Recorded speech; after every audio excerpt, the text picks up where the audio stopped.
Welcome to me, where suspenseful, thrilling, and mysterious stories will draw you into a world where the lines between reality and fantasy seem to blur. When the night falls, when all the sounds gradually quiet down, leaving only your own heartbeat and breathing, that's when these stories begin. Tensions, unsolved mysteries, moments that will make you hold your breath in fear or curiosity, all are waiting for you ahead. Find a comfortable seat, dim the lights, and let this sound guide you on a journey that is not for the faint of heart. I want each of you to leave a comment sharing where you are in the world. And if you are enjoying the episodes, don't forget to give a like and subscribe to the channel now. Relax. Are you ready? If so, join me in the first story right now. Haunting. Jack couldn't speak. He could only scream as he woke up to the sound of his mother's voice, whispering to him from the corner of his dark bedroom. Of course, it wasn't actually his mother. He knew that. How could it be, when she had died in a car accident just a little over a week earlier? Jack. Come over here, Jack. You can see me, can't you? Come over here, child. His chest was heavy, his bladder loose with fear. Looking over into the corner, as he flailed amidst his perspiration-damp sheets, he realized that he could indeed see something. The same something, in fact, that he had seen on that terrible night of his mum's demise, just minutes after his aunt, who had been babysitting him at the time, had received the phone call that would cause both of their worlds to come crashing down. She had broken the news to him, and he had seen it standing over by the window of his aunt's tiny living room. It had been at the funeral too, and now here it was again, invading the privacy of his bedroom this time, lurking in the corner, watching him, taunting him by speaking with his dead mother's voice. Jack! Come here, Jack! Now, tears of terror spilled down his cheeks as he scrambled to sit up. His gaze was fixed upon the corner, on the hulking, dark outline of a man who stood there, wide and tall, so tall that its head almost brushed the ceiling. It had no face, no features. It was only visible because somehow it was even blacker than the darkness itself which suffused the room, blacker than the very night. How could that be? His screams tapered off as his throat constricted. From elsewhere in the house, he could hear the sound of frantic movements. His aunt had clearly been roused by his yells. Her footsteps raced across the landing, old floorboards groaning loudly. I'll return, Jack. You can't avoid me forever. His mother's voice hissed quietly. The thing then scuttled, spider-like, across to the wall, and then through it, as though no barrier existed at all, as though the laws of physical matter simply did not matter to it one bit. The thing disappeared from his sight just as the bedroom door was flung open and the light snapped on to dazzle him with its bright glare. Jack, Jack, are you all right? His Aunt Alice stood there, looking pale and startled.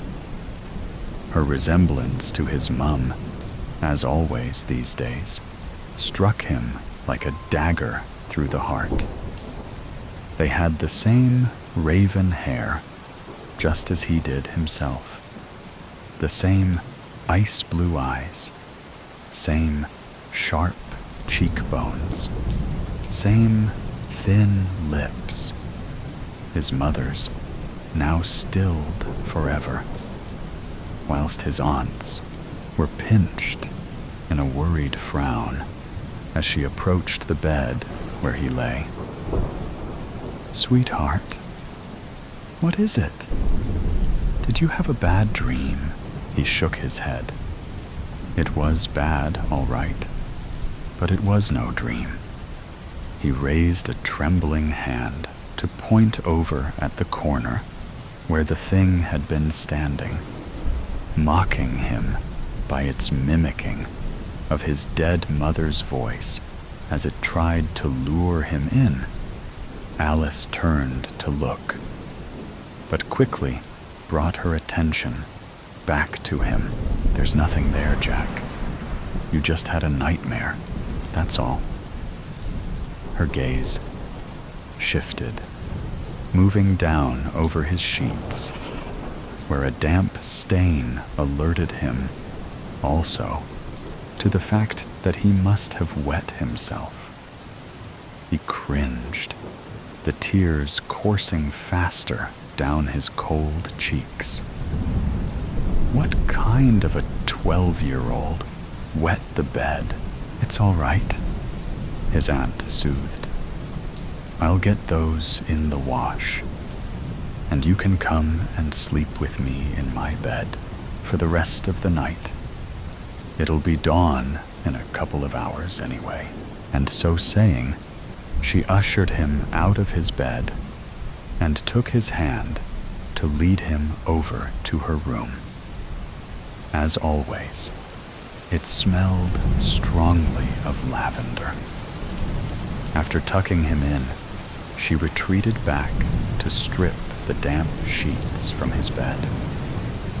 Meanwhile, he lay there, alone once more in the darkness, eyes wide open, and frantically scanning the dark shapes all around him, lest the shadow should return again that night to torment him. All the while, the sound of his aunt's stifled sobs haunted his ears. "Chanta, Abby, if you can hear me, please respond. I don't know what to do. He hasn't spoken a word since you died, and he seems so disturbed. He's been having night terrors, and..." Jack crept down the stairs, being careful to avoid the creaking steps. His skin was crawling, body covered in goosebumps, not from the cold, but from a renewed sense of fear. Peering over the banister, he saw his aunt in the living room. She was sitting with her back to him, cross-legged on the floor beside the coffee table.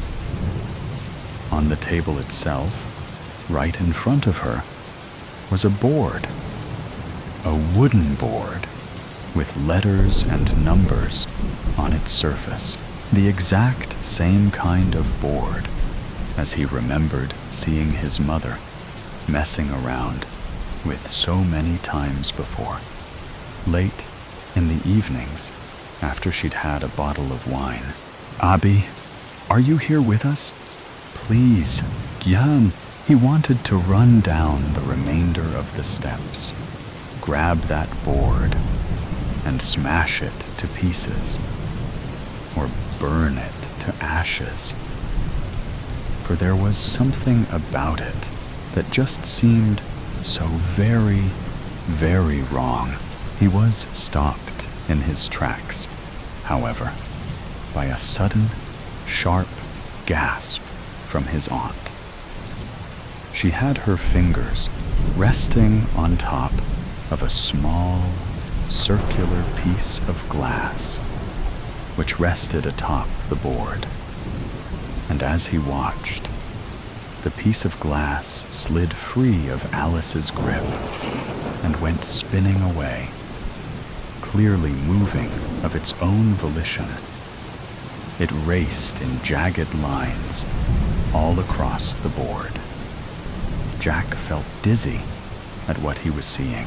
His legs gave way beneath him as he sank down onto one of the steps, his buttocks slamming painfully hard against the bare wood.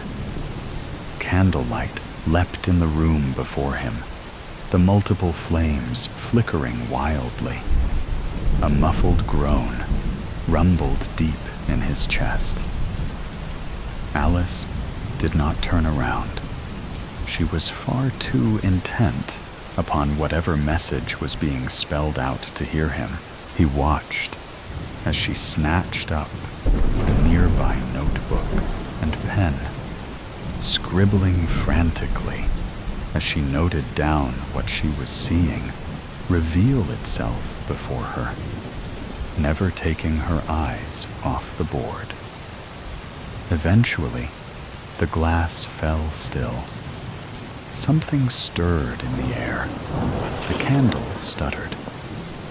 His aunt gave a shiver, and Jack watched as the shadow man emerged through the closed door into the kitchen, moving to stand right beside Alice, reaching out with one of its thick arms as though to touch her.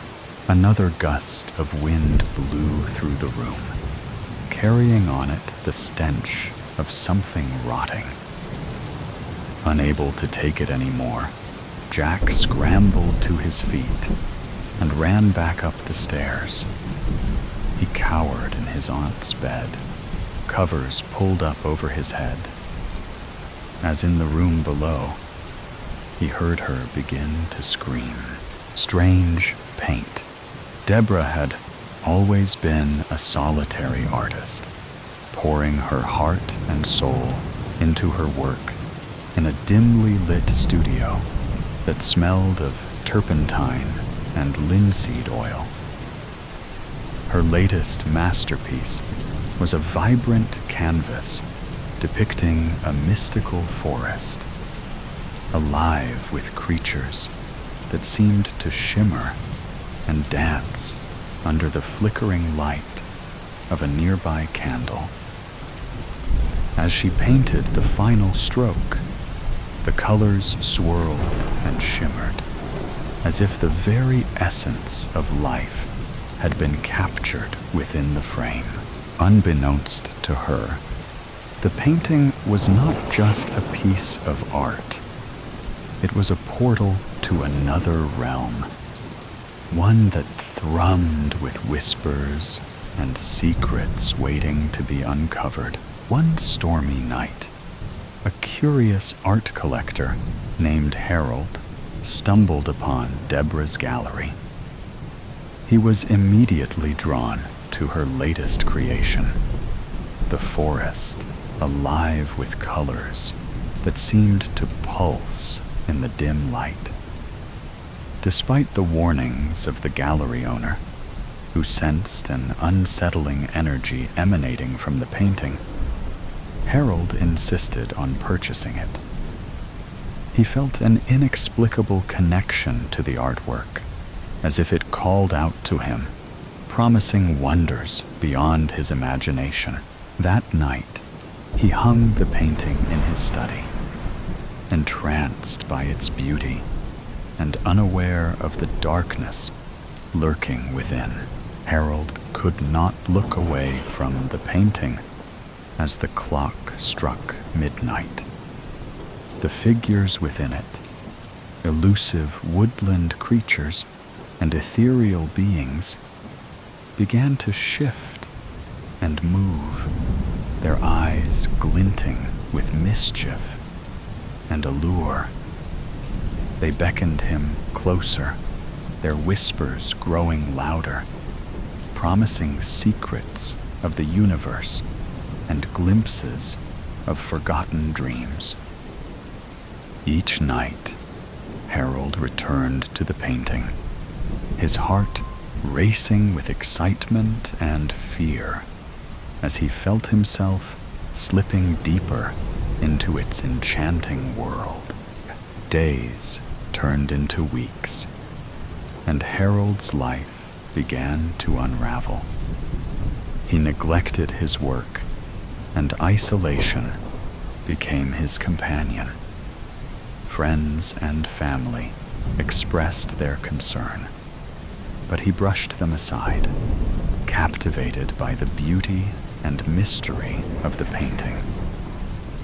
In the quiet hours of the night, he would sit before the canvas, losing track of time as the figures danced and twirled, drawing him into their virulent realm where reality blurred into fantasy. The whispers became more urgent, more insistent, wrapping around him like a warm embrace. One fateful night, driven by an insatiable curiosity, Harold reached out to touch the canvas. The moment his fingers brushed against the surface, a surge of energy coursed through him, and he felt himself pulled into the painting. The colors enveloped him, swirling around him like a tempest, and in an instant, he was no longer in his study, but standing in the very heart of the enchanted forest. The creatures surrounded him, their laughter echoing like chimes in the wind, and he felt a sense of belonging that he had never known before. As days turned into nights in this new reality, Harold became a part of the painting, a mere shadow of his former self. He danced with the creatures, forgetting the life he had left behind, lost in a world where time held no meaning. Yet, deep within him, a flicker of awareness remained, a whisper of the life he had abandoned. The forest, once a place of wonder, transformed into a labyrinth of shadows, and the creatures he had once adored began to reveal their true nature, deceptive and sinister.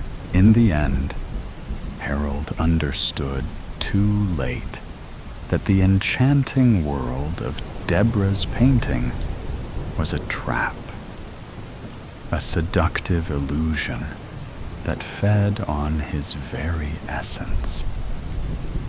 As he stood among the figures, now twisted and grotesque, he realized he had become one of them, a mere echo of a man who had once been alive. The painting hung in his study, a beautiful facade hiding the darkness within, whispering secrets to anyone who dared to gaze upon it, inviting them to join him in the eternal dance of despair. One rainy afternoon, a friend of Harold's, Claire, knocked on the door of his house. She had grown increasingly worried about him since he had purchased the painting. Harold hadn't returned her calls in weeks, and she felt an unsettling urgency to check on him in person. As she entered, the air felt thick, charged with an energy that sent a shiver down her spine. "Harold!" she called, her voice echoing through the dimly lit hallway. There was no response, only the sound of raindrops tapping against the window. Claire moved cautiously toward the study, her heart racing. The door creaked open, revealing the painting that had captivated Harold's very soul. She gasped as she stepped inside, the vibrant colors of the forest contrasting sharply with the shadows that loomed over the room. The painting seemed to pulse with life as Claire approached it, and she felt an inexplicable pull, as if the figures within were beckoning her to join them. But something was off. The forest looked darker than she remembered, and the laughter of the creatures now sounded like haunting whispers. "Harold!"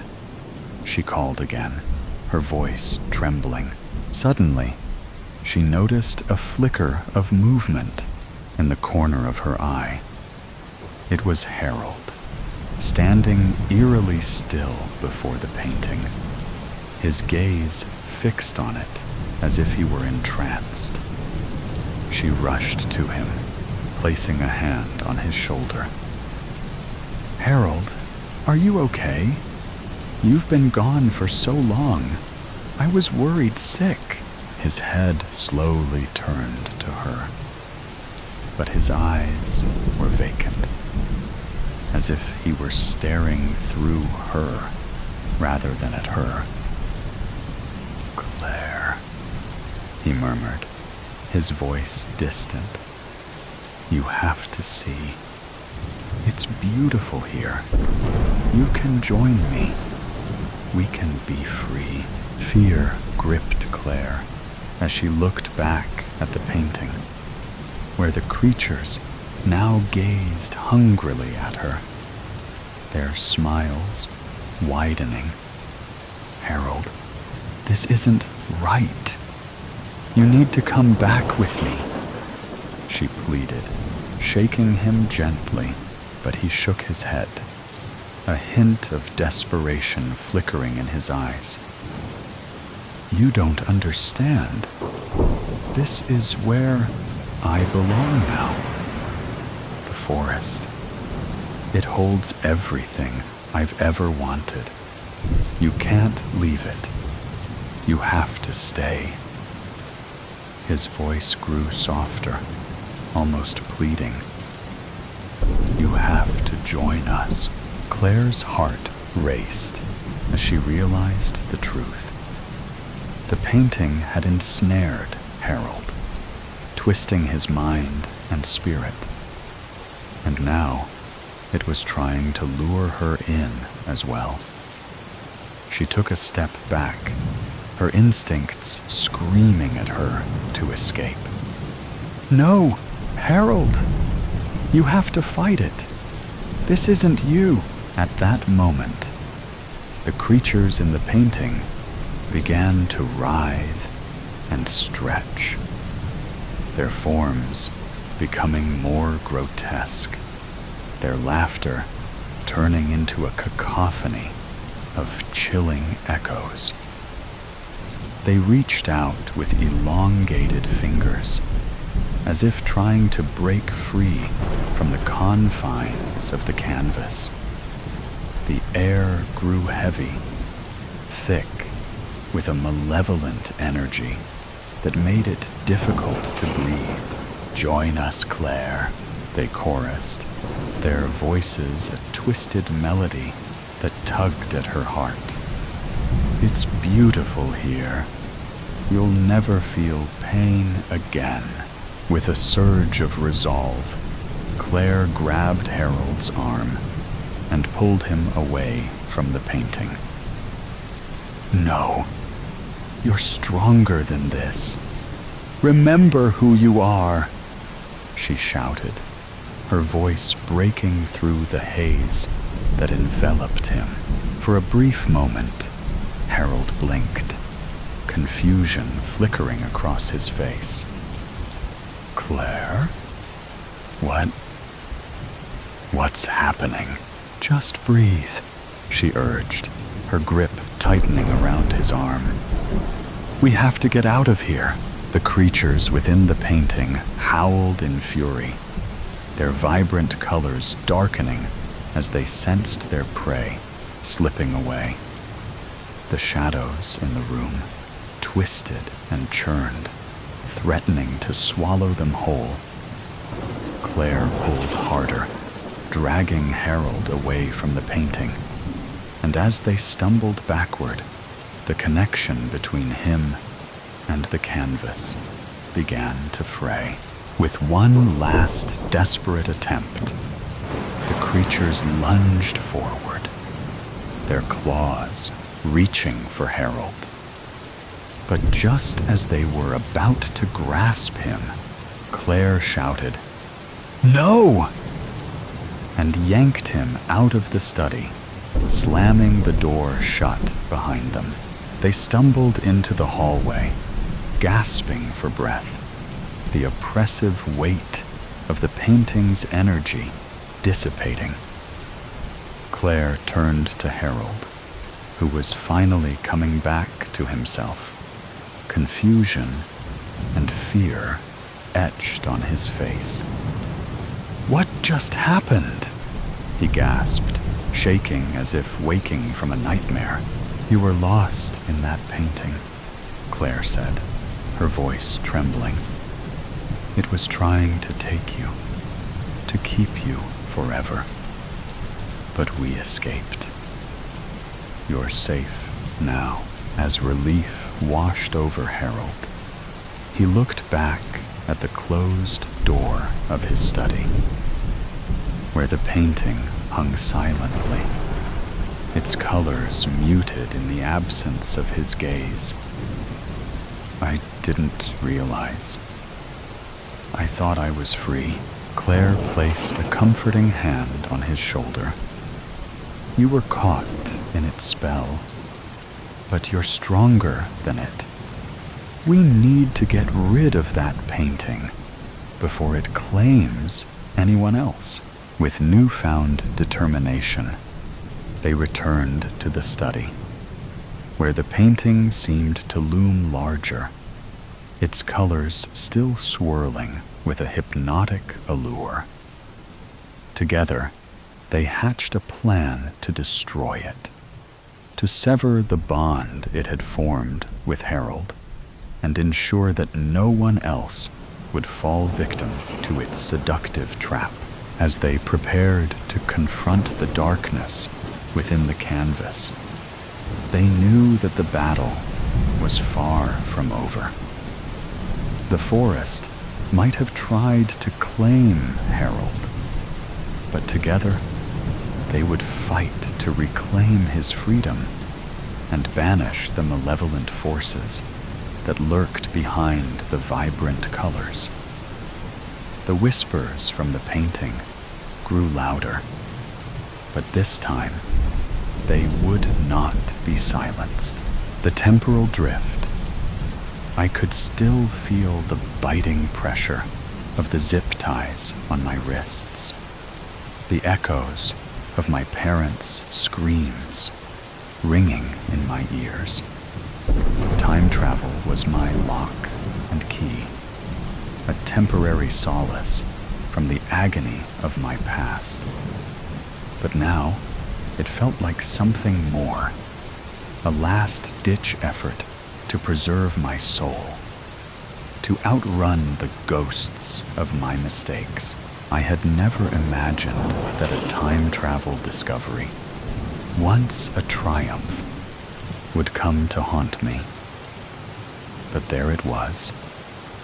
George Walsh had entered my life under the guise of advancing my discovery, only to destroy the very essence of my work. Our captors, a part of international security for global government, wanted nothing more than to exploit my discovery for their own gain. Revenge was the one thing I craved, the one thing that consumed me completely. It was an equation, a system of cause and effect I could almost predict. George Walsh had taken everything from me. My parents, murdered my work, destroyed my life. in fragments of emotional turmoil. He deserved to vanish from existence. And in the stillness of my heart, I felt more certain that I could make that happen and get away with it. But I was no longer the same person I had been months ago. I was someone different, someone capable of far darker things than I had ever realized.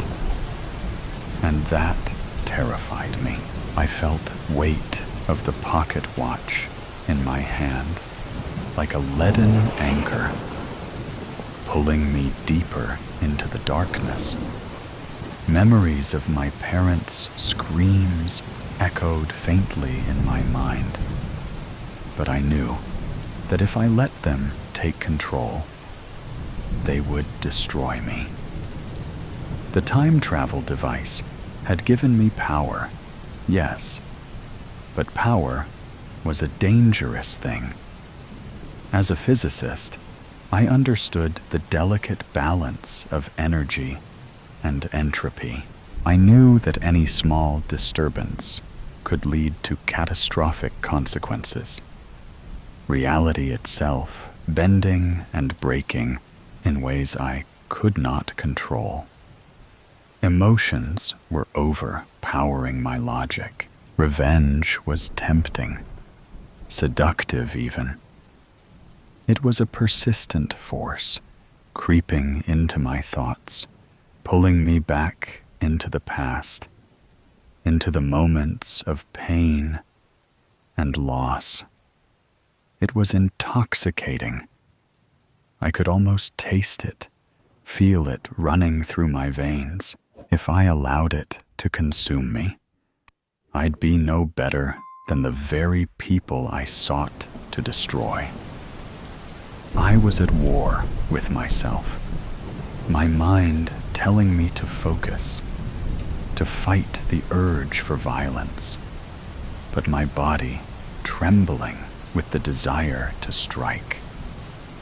My nails dug into my palms, a small anchor in the raging storm.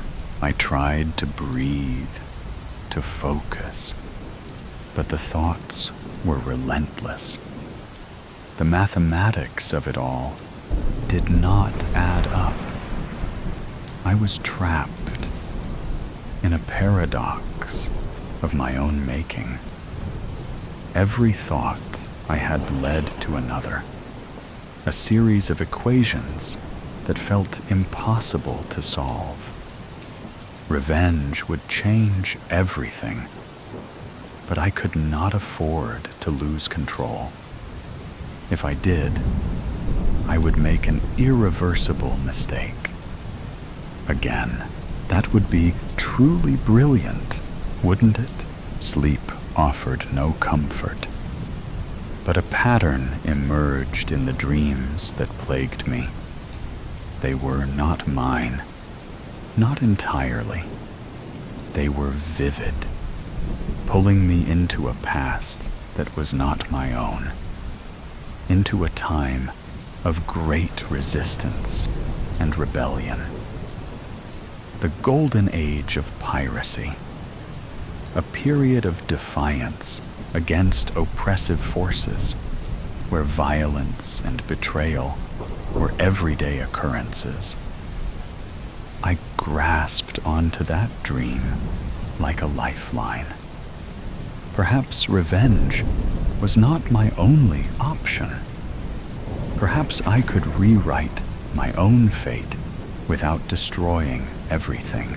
However, the dark urge refused to be ignored.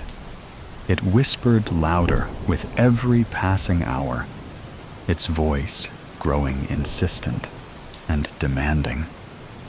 Revenge was cunning. It seeped into my bones, making it increasingly more difficult to think straight. It clawed at me, its claws like the jagged edges of a broken mirror. My hands convulsed. My heart raced. Every inch of me screamed for action, but I knew better. I was a scientist, after all.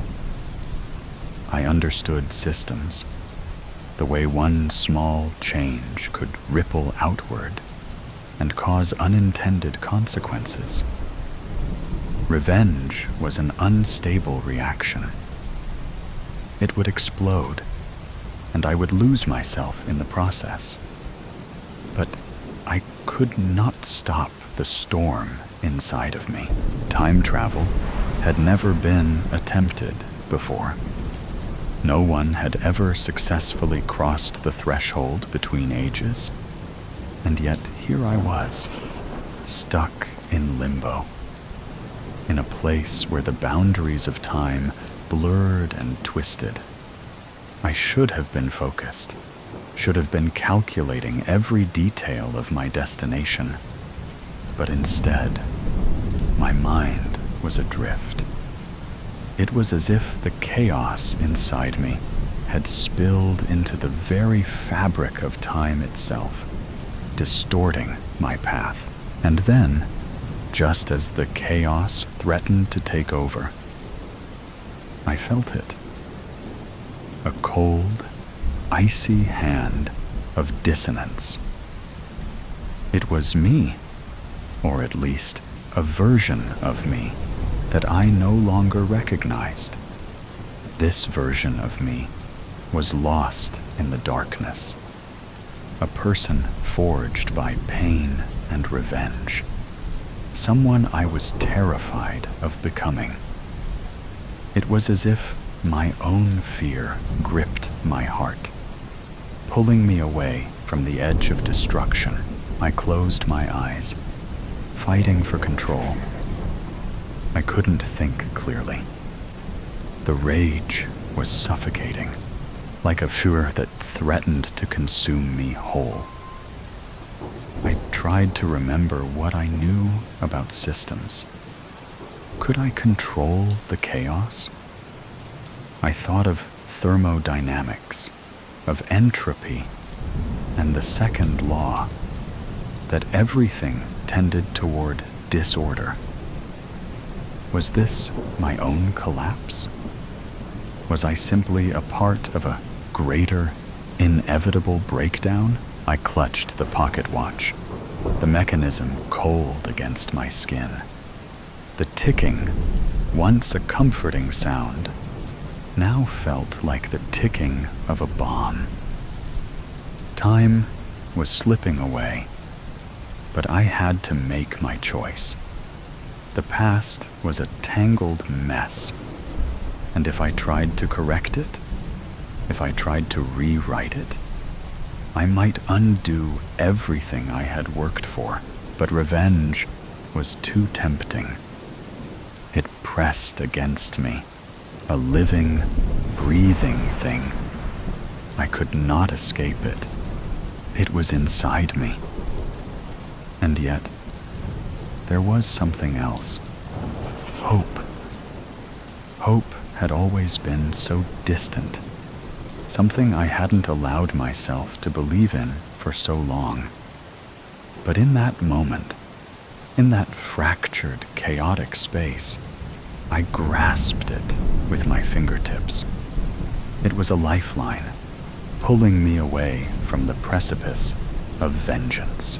For the first time in what felt like an eternity, I allowed myself to hold on to that warmth, a flicker of it, faint but undeniable. Could it really be there, in the darkest recesses of my mind? I closed my eyes, listening to my breath, steadying myself. The time travel device was my escape, but it could also serve to be my salvation. I didn't have to destroy everything to fix my mistakes.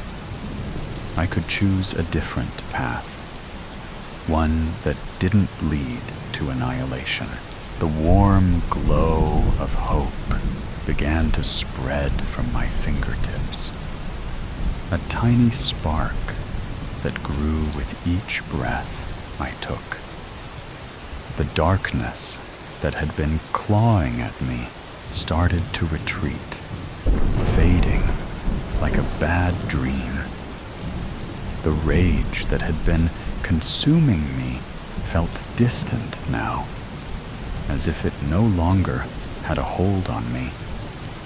I focused on the past, on the golden age of piracy, a time where resistance thrived, not for vengeance, but for something greater, freedom. A different kind of rebellion. I felt the now familiar pull of time travel as the world around me warped. My body shuddered, the vertigo setting in, but I held on to the flicker of hope. I could escape the grip of revenge. I could escape my fate and choose something else. The darkness around me deepened, but this time I was not afraid. The weight of my decision was immense, but the warmth of hope anchored me. The past was waiting, but this time I was not running toward destruction. I was running toward a new future, the enchanted mind's canvas. Ella carefully added the finishing touches to her painting, layering vibrant strokes of green amid the earthy browns and faded tans of fall. The scene was one she had sketched in the park days ago, a quiet landscape draped in the remnants of late autumn, the air crisp with the bite of encroaching winter. As her brush danced across the canvas, her mind drifted to the frozen pond she had sat across from, its surface resembling a sheet of shattered glass reflecting the pale autumn sky. Then something shifted. A sudden eerie chill prickled her skin, creeping over her arms despite the warmth of her studio. The faint scent of damp earth and decaying leaves filled her nose, so vivid it nearly overwhelmed her senses.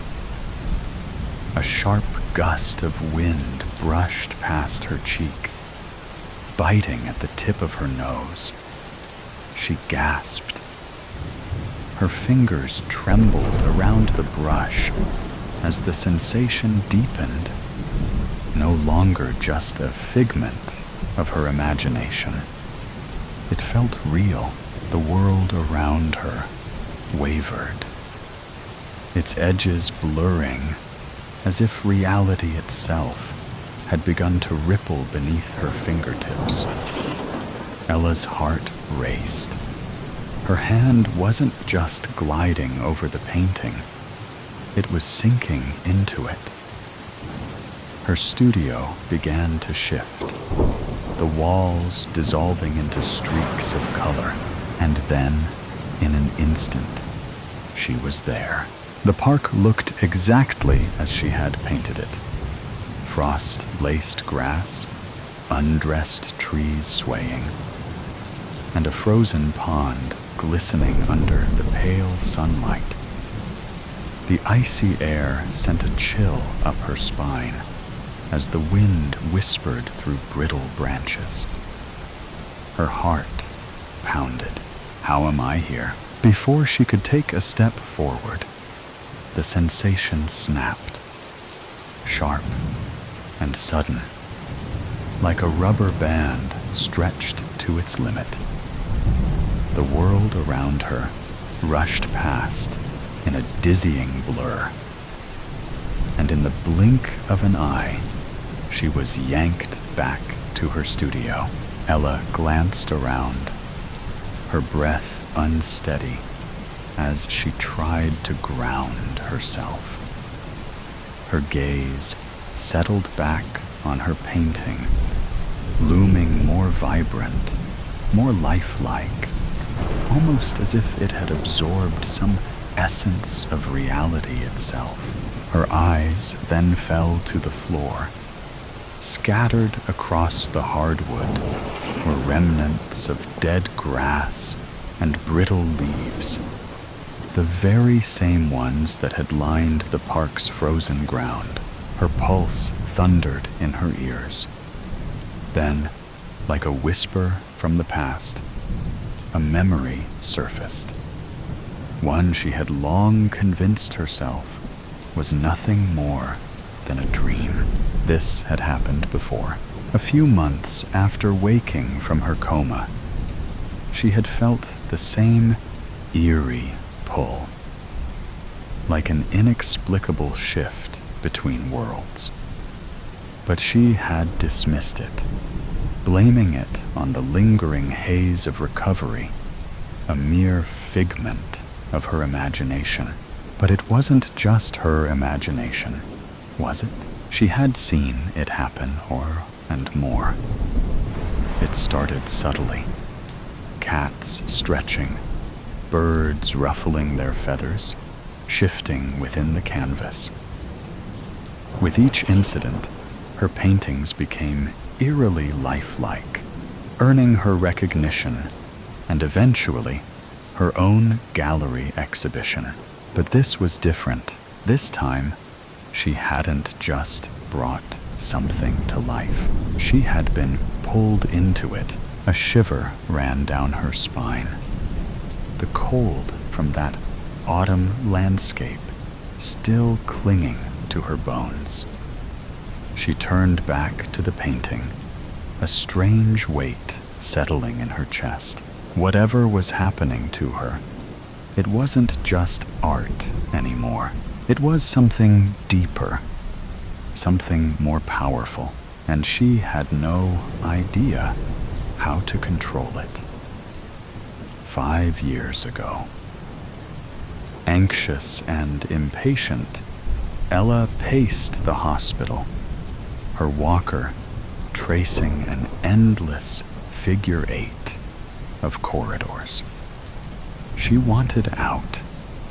She was bored, exhausted, and angry, tired of the constant checkups, the intrusive monitoring, the way doctors spoke about her as if she weren't in the room. Most of all, she was tired of feeling like the world had moved on without her. Her classmates had graduated, their social media filled with college acceptance letters, beach trips, and late-night adventures. Meanwhile, she was stuck here, relearning how to walk, how to hold a fork without her hands trembling, how to exist in a life that had been paused for a little over 6 months. For half a year, Elizabeth Ella Larson had been lost in a silent void, trapped in a coma she had no memory of falling into. One moment, she was on the bus ride home from a school field trip, laughing with her friends. The next, darkness. Her class's bus narrowly avoided a catastrophic collision with a tractor trailer. The truck driver, having fallen asleep at the wheel, veered into the bus's lane, forcing the driver to make a desperate maneuver to prevent disaster. While most students escaped with minor injuries, the incident took a more serious toll on a few. Tragically, the bus driver suffered a heart attack at the scene, and 2 students sustained severe head injuries, slipping into comas, Ella being one of them. When Ella woke, the piercing brightness of hospital lights and the rhythmic beeping of monitors shattered the stillness. as if time had paused. But the world hadn't waited for her. Her face was already all over social media, her story shared and reshared by curious classmates. Though her parents and hospital staff tried to shield her from the media, it was inevitable. Visiting friends posted selfies and status updates, ensuring her return wasn't just her own. Initially, the attention was overwhelming. Luckily, to Ella's relief, the novelty eventually faded.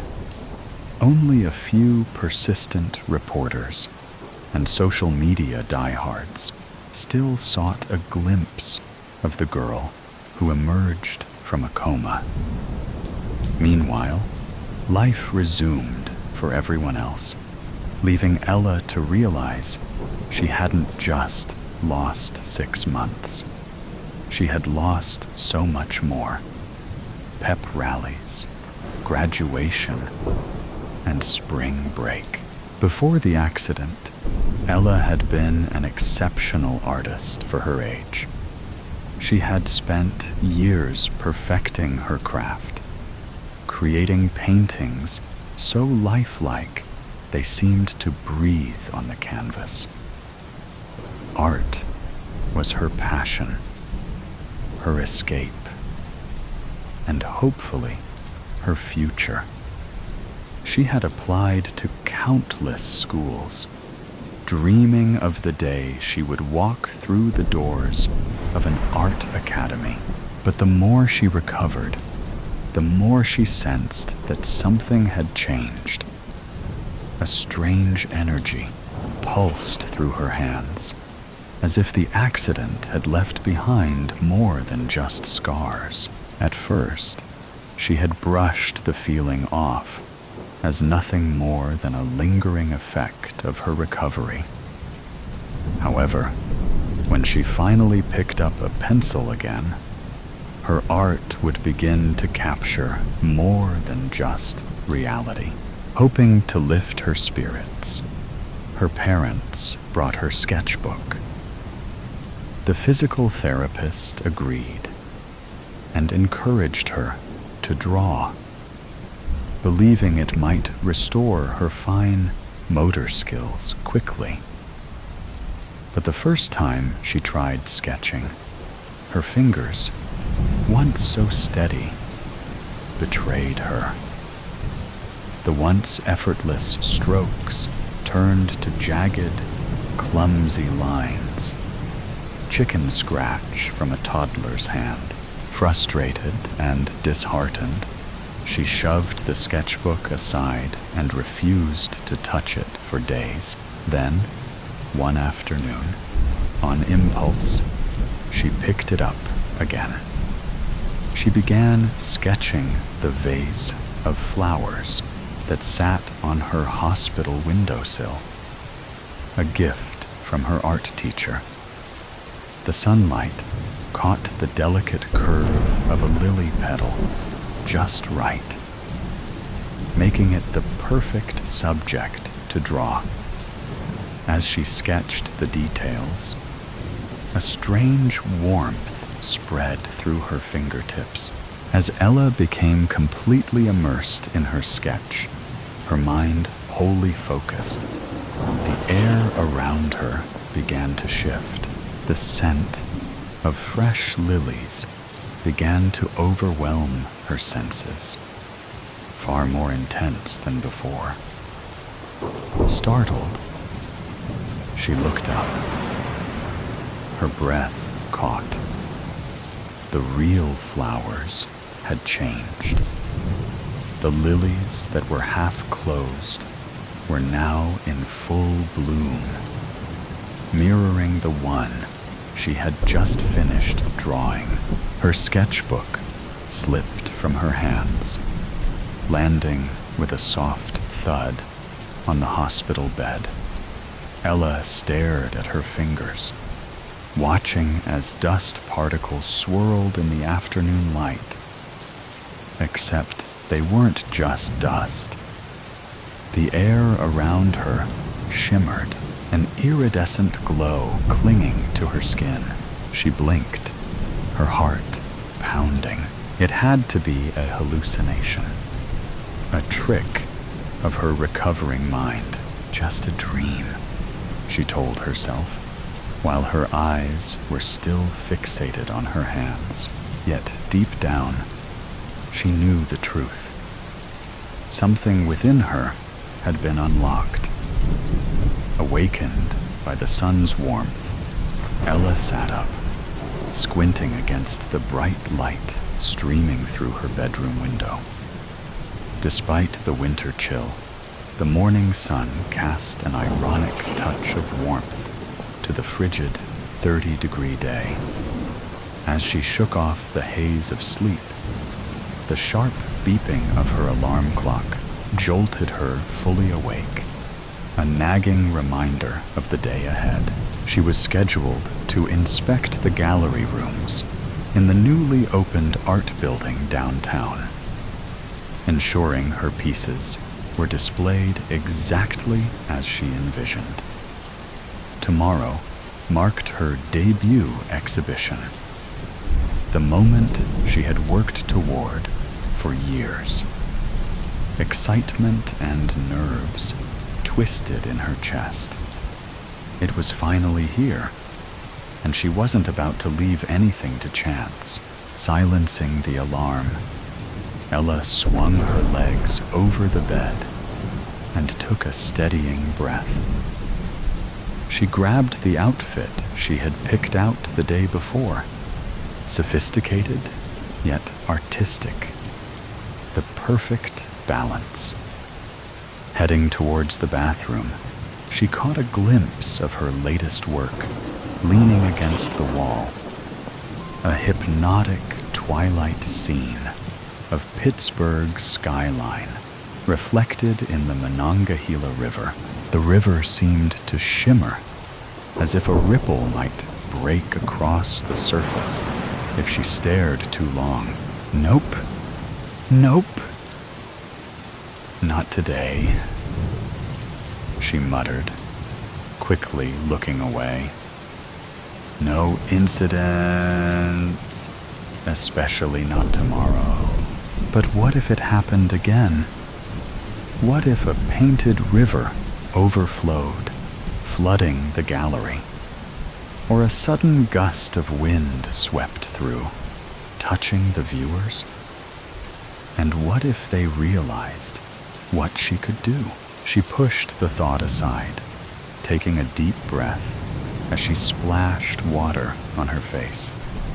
She needed to focus on the gallery, on today. No distractions. She'd been careful all week. Still, the memory of being transported to the park unnerved her. Nothing that extreme had happened since, but the occasional ripple of water or a bird nearly lifting off the canvas was enough to make her uneasy. After getting dressed, she made a quick breakfast. Her phone buzzed on the kitchen counter. It was a text from her best friend, Rosalie. Good luck, Ella, and relax. You've got this. See you tomorrow at the show. Ella smiled at the words, even though her stomach was in knots. She typed back, "Thanks. I'll see you tomorrow." Her phone buzzed again almost immediately. This time, the gallery curator. Just a reminder, the final walkthrough is scheduled for 11 a.m. Bring any additional pieces you'd like to include in the collection. The gallery is confident your work will be a hit. Ella inhaled and exhaled slowly. Everything would be fine.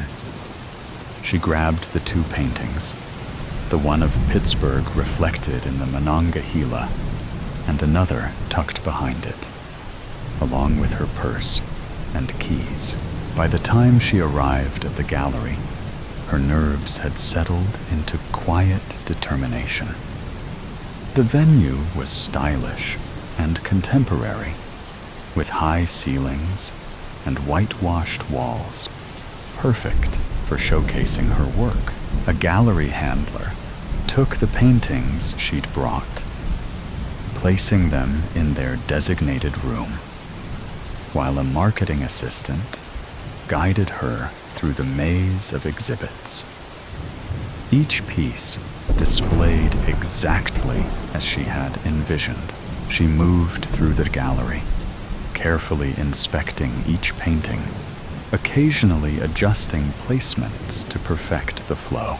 Her twilight scene of Pittsburgh's skyline sat front and center, positioned so the lighting captured every reflective detail in the water.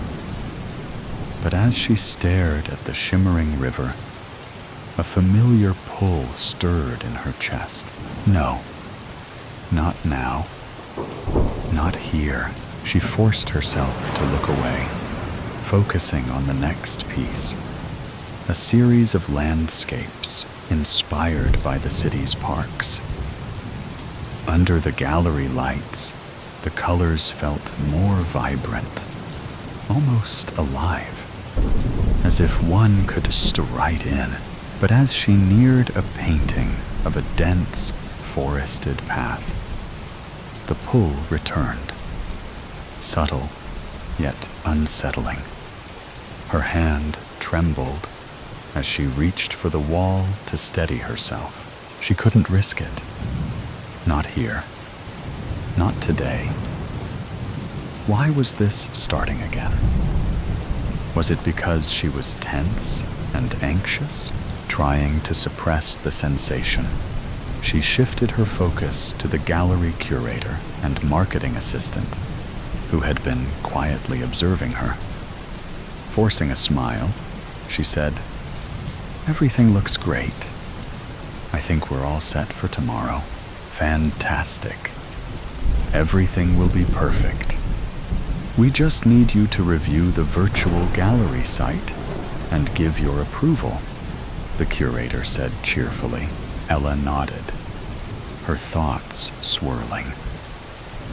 Tomorrow would be okay. She just had to keep her focus. If she could get through today without any mishaps, then tomorrow, the grand opening, she would be able to maintain control. She just had to make sure nothing came to life from her paintings or whisked anyone away. The next day arrived in a flash. Her art exhibition was set to begin at 1 p.m., and she needed to be at the gallery by 11 a.m. to handle any last-minute details, do a final walkthrough, and prepare for the guests.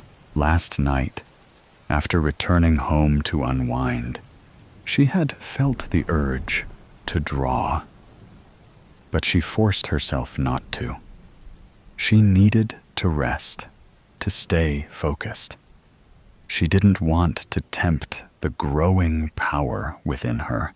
By the time Ella stepped into the gallery, the air was rich with the scent of fresh flowers, the sweetness of wine, and the faint trace of new paint.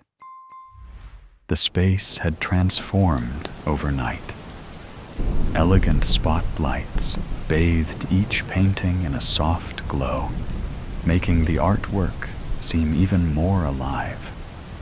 Small, stylish benches were arranged throughout the room, inviting visitors to linger.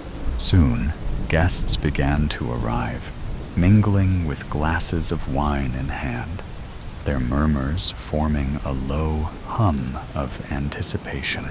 Ella smoothed her dress, a beautiful wrap dress with bell sleeves, the fabric printed with an abstract design from one of her early paintings.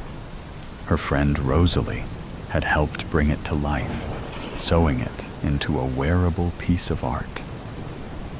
Ella's hands trembled slightly as she scanned the room, watching how people responded to her work.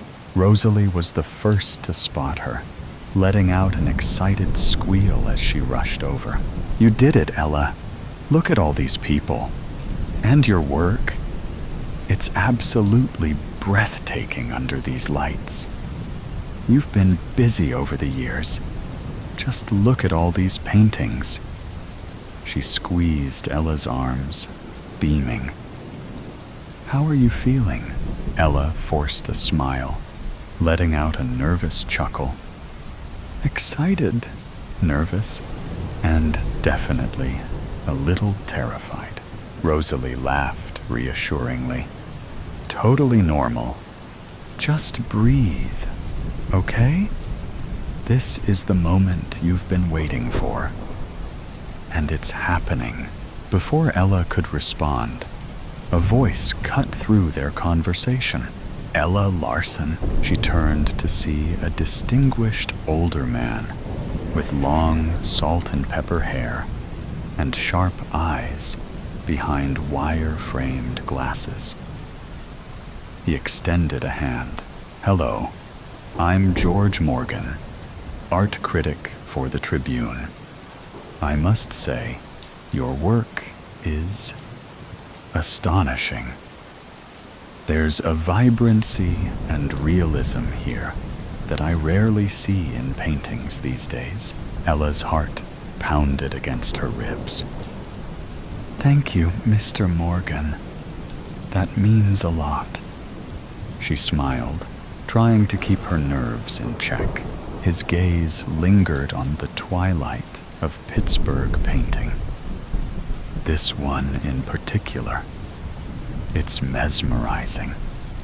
It almost feels as though the water is truly moving. How did you achieve such a remarkable effect? Ella swallowed hard.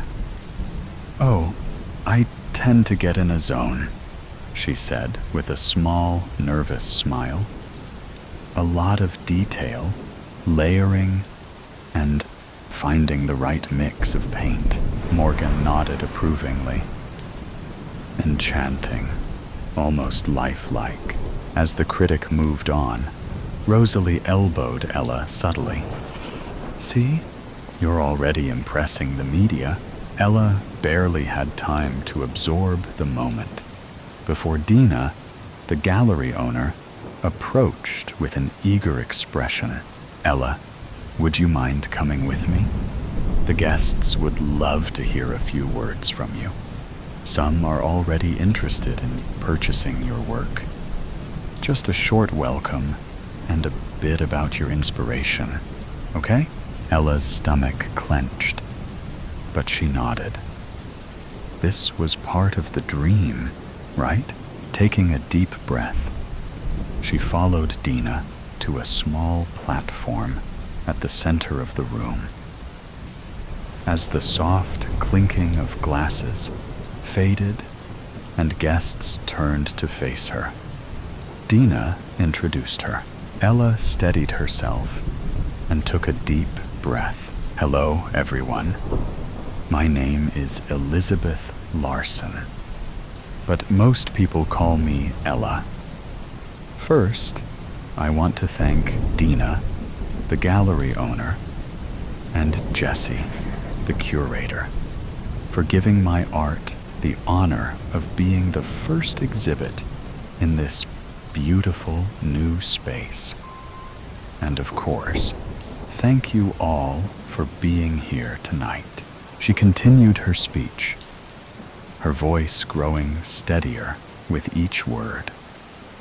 When she finished, a soft round of applause filled the room. Ella exhaled, a wave of relief washing over her. But just as she stepped down, a ripple of movement caught her eye. The twilight river, the light against the canvas shimmered. The water within the painting trembled as if stirred by a real breeze. Ella's breath hitched. No. No. Not now. Please. Not now. Panic surged through her, but she forced herself to focus, willing the movement to stop. Every ounce of concentration was poured into holding it still. Her heartbeat thundered in her ears. She clenched her fists, nails digging into her palms, grounding herself. Slowly, the movement faded. The river stilled. She exhaled, relief washing over her as she forced a smile, just as a guest approached with a compliment. Hold it together. Just a few more hours, but deep down, she knew the truth. Her abilities weren't just growing stronger, they were tied to her emotions. And she was losing control. Across the room, a guest murmured in disbelief. I could have sworn the cat's tail just wagged. Another gasp followed. Did that bird just fly to the other side of the canvas? Ella's stomach twisted. She needed to master her abilities fast. The Rougarou. Raylan Stone was installing a strut on a Toyota when I burst into the Texaco station. I ducked under the lift, slipped in a patch of oil, and cracked my head on the garage floor. Mais la, Delilah Jane. Are you pining for a concussion? The handsome Cajun scooped me up and set me on a stack of tires. He wiped grease off his hands and gently palpated the back of my head. You're not bleeding, Cher, but there's a lump. You might have cracked your skull. Holding my throbbing head, I mumbled, I'm just dizzy. Why'd you bust in here like a rabid wolf was after you? Lucinda's missing. Lucinda Defoe? Isn't she your cousin? Yeah? Her foster mom said she didn't come home from the roller rink last night. That teenager's wild as a colt. This ain't the first time she's run off.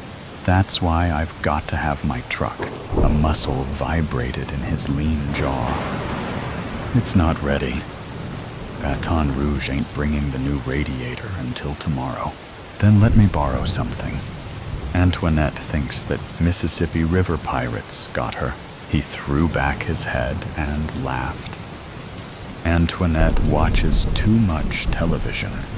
She swore that a UFO beamed Lucinda to Mars last year. And a few months ago, she told the sheriff that the Rougarou ate the girl. I shuddered, imagining the man-wolf. 8 feet tall, he had eyes like fire coals and teeth like a bear's. He hunted dogs and kids who wandered into the bayou. My headstrong cousin liked to sneak out there. Gambling with her life turned her on. Giving me the side eye, Raylan said in Cajun French, Tonnerre mes chiens. Tell me you don't believe in the Rougarou. No, of course not. He's a legend, not real at all. Invented to scare bratty children. His lips quirked. Irritated that I hadn't fooled him, I squared my shoulders. I'm guessing that she's at the fish camp with Marcus. That's where she was last time. I need to bring her back. You're not going anywhere with a busted noggin. I fingered my skull and winced. It's sore, not busted. Have you met Marcus? Haven't had the pleasure. You're lucky.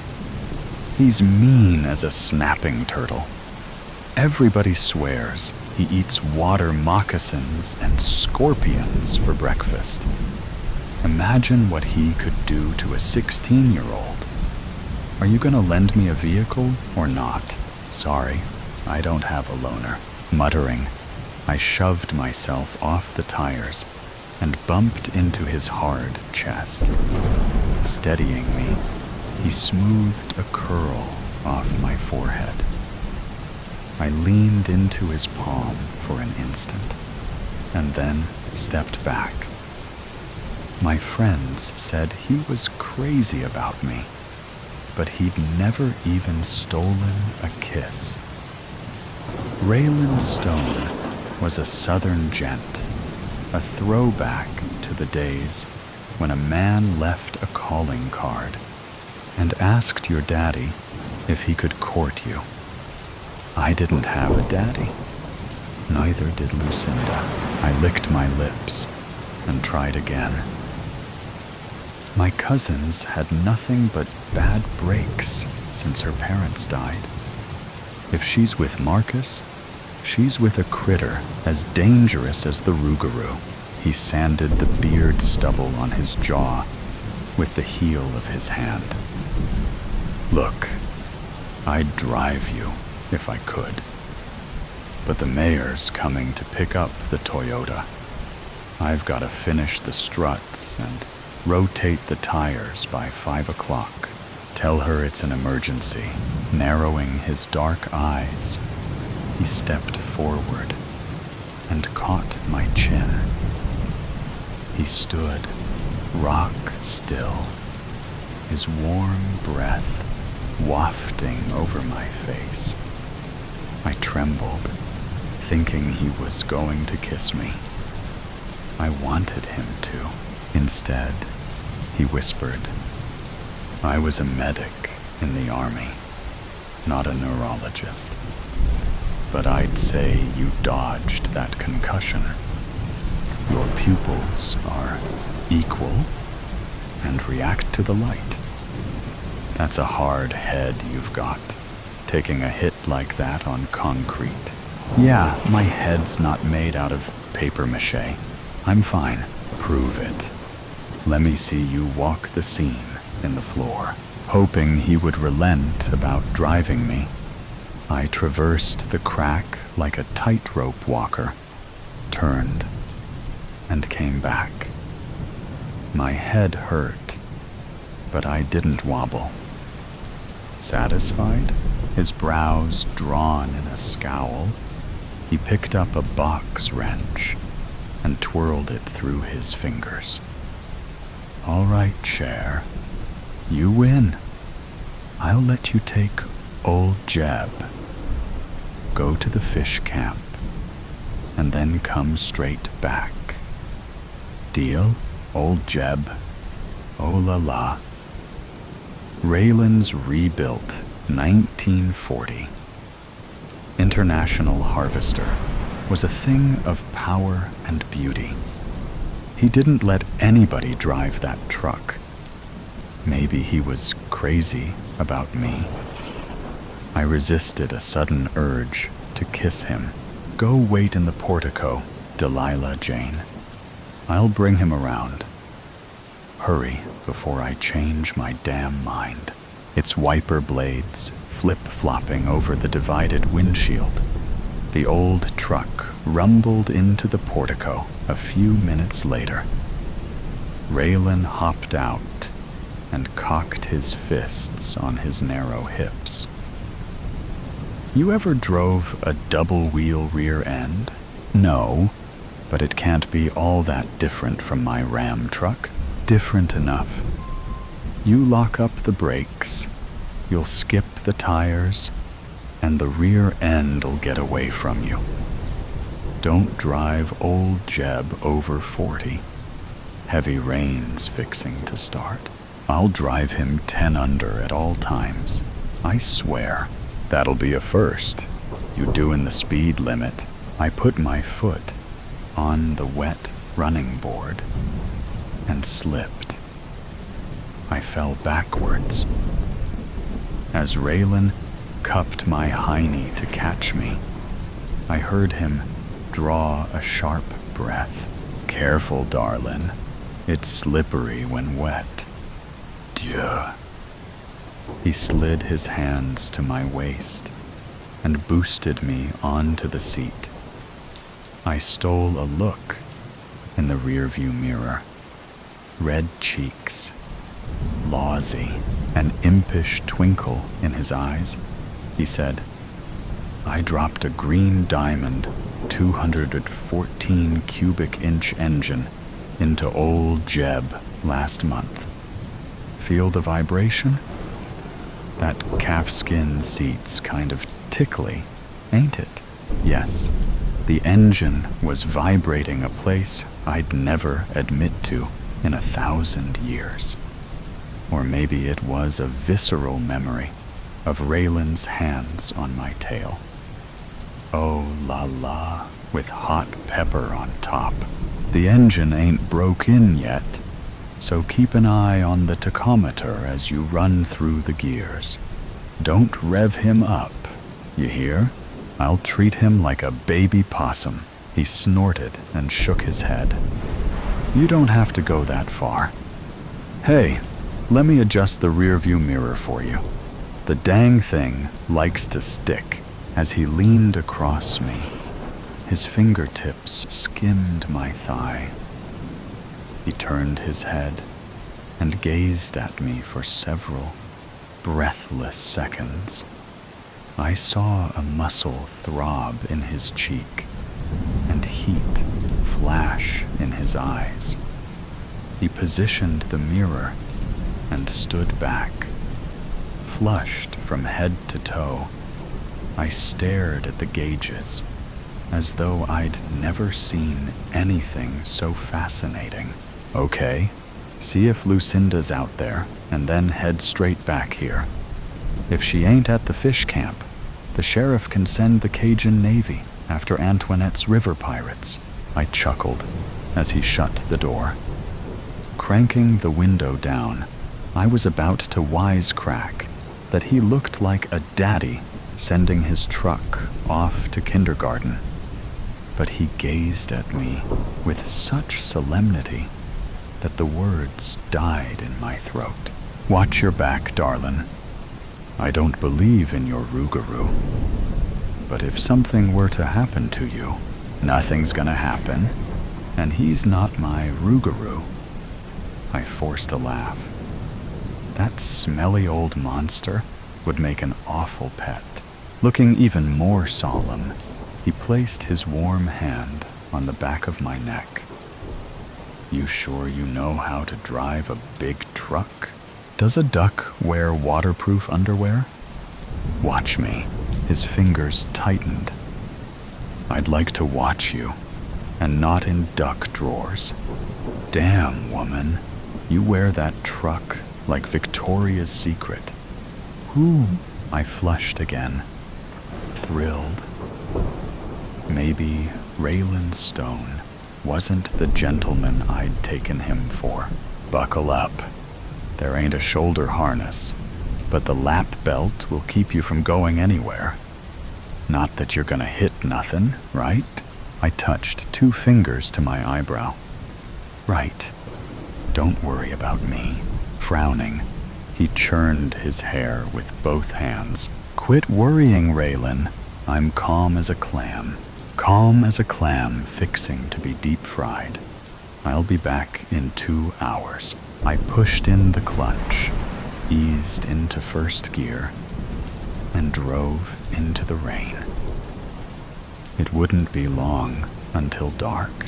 I was on the highway near the swamp when a lightning bolt snapped out of the clouds. It unleashed a torrent of rain. Within minutes, the deep ditches on either side of the highway overflowed. Rooster tails sprayed out of old Jeb's fenders and hit the windshield. The window fogged up. Blinded, I stopped to clear the glass with my sleeve. I glimpsed movement Out of the corner of my eye, a huge black thing lurched out of the swamp and fixed a pair of glowing red eyes on me. The Rougarou. I jammed the gas pedal to the floorboard, not looking back, not looking aside, looking only through the foggy windshield and screaming, screaming, screaming. As I shifted into second, the rear end broke loose. I jerked the wheel in the direction of the skid and felt the truck catch up. But then I skidded the opposite way and overcorrected. Storm water snatched old Jeb toward the ditches as we reeled back and forth. Waves exploded over the hood. Steam boiled out of the engine, black smoke pouring out of its stacks. A dump truck appeared in the mirror. Roaring like a bear, it smashed into us. Old Jeb spun a 360 and sailed into the ditch. Sudden deceleration. My hips snapped against the lap belt. My knees slammed into the dashboard. My forehead bounced off the steering wheel. Dark water rose over the hood and sprayed in around the windows and door seals. It boiled out of the dash, the air vents, the gas pedal, the floorboards. The ammeter glowed bright red, and then the turbid water snuffed it out. The cab submerged. Locked in a cold, black tomb, I fought to unbuckle the seatbelt. Water rose to my chin. Choking, I struggled for air. White-hot knives stabbed my chest. I heard a dog barking, and then a gruff voice. "Get to the air pocket, or you'll become a ghost like me." The seatbelt buckle popped open. I pushed off the steering wheel and hit my head on the roof. Found the air pocket, sucked sharp, terrified gulps of oxygen. Old Jeb groaned and nosed deeper into the ditch. I fumbled for the door handle. The door wouldn't open. It couldn't. The water pressure outside was too great. The door wouldn't open until the pressure equalized. That would be when the cab was full of water.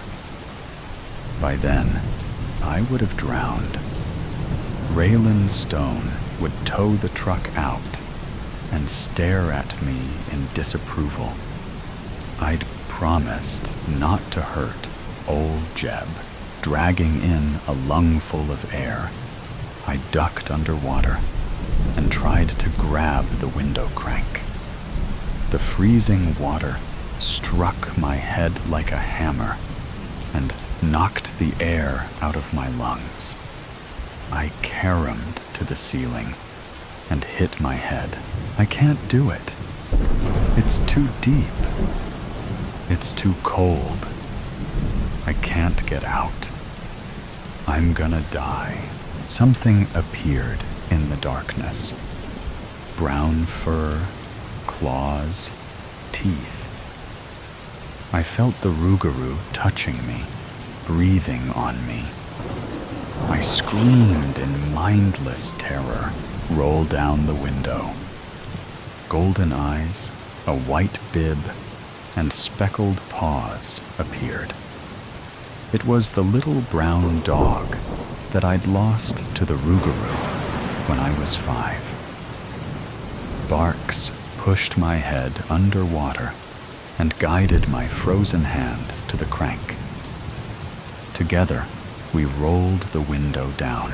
Get out, Delilah Jane. Go. My face hit the ditch bank. It was too close, choking off escape. I was underwater. My lungs burned. I had to take a breath. If I did, I would drown. If I didn't, I would suffocate. I would die no matter what I did. I'm gonna bite you. Sudden, sharp pain in my butt. I spasmed, twisted, heard my scream carry away my last breath. My head broke out of the water. I clawed the bank, shoved my feet against the truck, and crawled onto the flooded road. Coughed, sucked cold wind. Where was my dog? The rain stopped, as though someone had flipped a switch. Low in the northeast, the wolf moon was waxing full. Tonight, the Rougarou would reach his zenith of power, its diesel engine roaring. The dump truck crested the hill. Tires squalled, and a shadow rushed at me. I saw the head of a wolf mounted on the massive, black-furred body of a man. I turned to run. The Rougarou stabbed my back with his claws and sank his canines into my neck. Sterile white room. White blanket trapping my legs. Panicked, I started kicking. Calm down, Delilah Jane. Look at me, gripping my shoulder. Raylan Stone stroked my cheek. His shirt bore a picture of a diesel truck and a caption, "Black smoke, don't mean it's broke." I visualized the dump truck in my mirror, smoke billowing from the stacks. Don't let it get me. Shh, baby. You're in the emergency room. Nothing's gonna get you, darling, but a frightening kaleidoscope whirled in my mind. Lucinda was inside the submerged truck. As I struggled to free her, the Rougarou surfaced from the dark water and tore out her throat. I screamed and screamed. I heard Raylan's low-voiced command. Open your eyes, Cher. It's just a dream. That's all it is. You got a concussion when you smacked your head in the garage. The Rougarou's killing my cousin. No. The sheriff picked her up at the fish camp. You had a bad dream, baby. Just a bad dream. It's over. I covered my face and wept. The mechanic gathered me into his arms and began humming a Cajun melody, his vibrato flowing in rich, warm waves out of his chest into mine. As I settled into him, he whispered, "I won't let anything happen to you. I swear. You're safe, love. Safe." He cradled me in his left arm and gently pushed the hair out of my eyes. Cut like banjo strings, his powerful arms were colored in ink. Tattooed on his right wrist was a knife, twin arrows, and De Oppresso Liber. Is that Latin? Shh, don't talk. But I needed to make sure I was alive, that what I was seeing was real, that I wasn't dreaming anymore. I touched his wrist, warm and strong, pulsing, real. I traced my finger over the tattoo and felt him tremble. What's the tattoo for, Raylan? It's the Special Forces crest. From oppression, we will liberate them. like he'd liberated me from the nightmare. So I didn't wreck old Jeb? His eyebrows shot up like question marks. I don't let anybody drive my truck. Oh, wait, you drove him in your dream. Heaving a shaky sigh, I laced my fingers through his. It was so real, so awful. Will you take me home? Later, darling. We're gonna stay and keep you awake. Concussion protocol. His eyes twinkling, his lips quirked in the mischievous grin I was beginning to love. The next time you come sliding into my garage, I'll outfit you with a crash helmet. Smiling, I snuggled into his arms. Raylan Stone was exactly the gentleman I'd dreamed he was. Maybe tomorrow I'd steal a kiss. Jailbreak.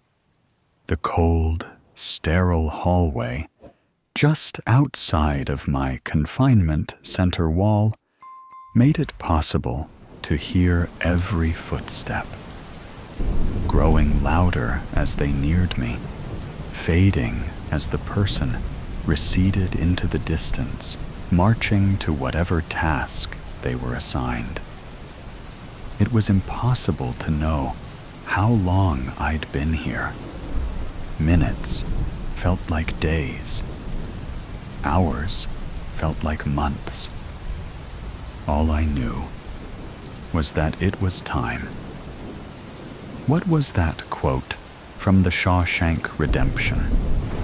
Get busy livin' or get busy dyin'. It was now or never. I'd spent the last several months learning the patterns and rhythms of this facility, and I'd discovered that it was possible to make an escape undetected. It was, however, highly improbable. The odds of being discovered were astronomically high, and the consequences ranged from merely being returned to captivity, or, well, one simply had to come to terms with the risk being worth the reward. My mind was made up. The door to my cell was never locked, interestingly enough. The reality was I could walk out at any time, but that didn't make me any less of a captive.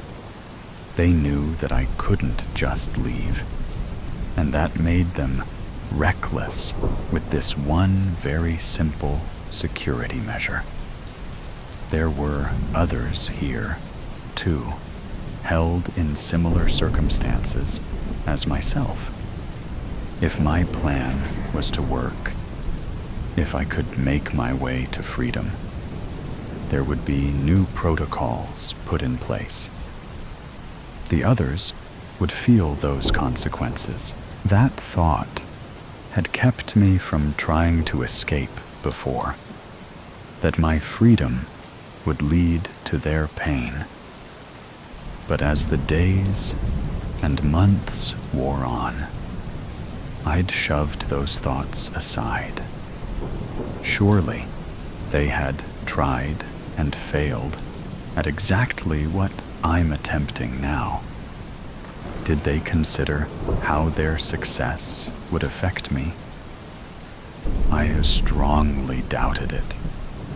It was every man for himself in here, despite the words I'd heard time and time again as the guards and wardens walked past my cage. Sunlight flooded through the one small window behind me.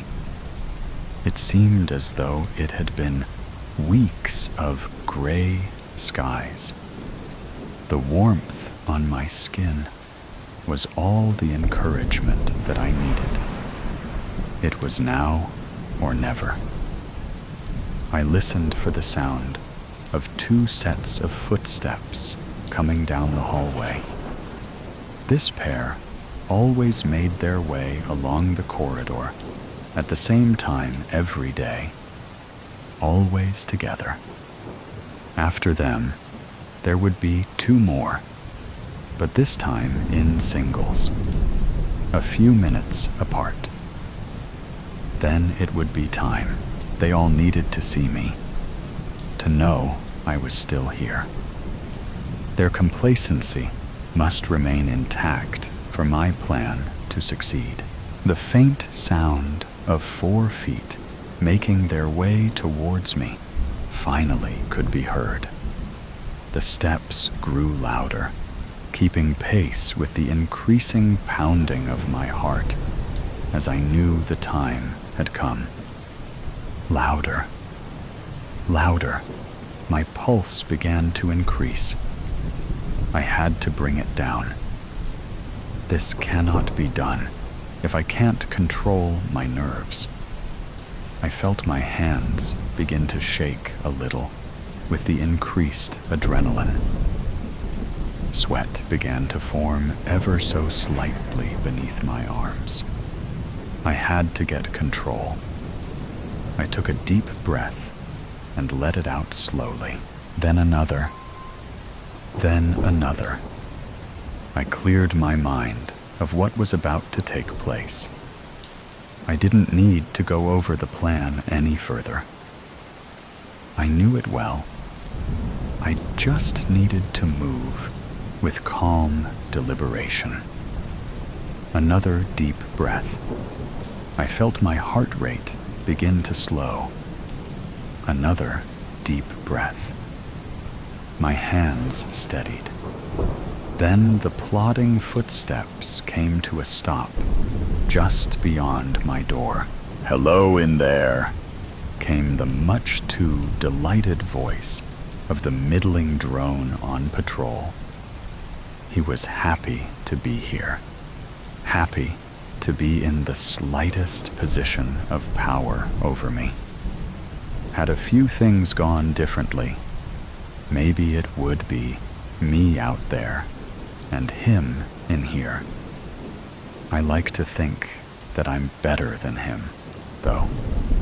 I'd help with someone's escape plan if I was alerted to it, not ratted out.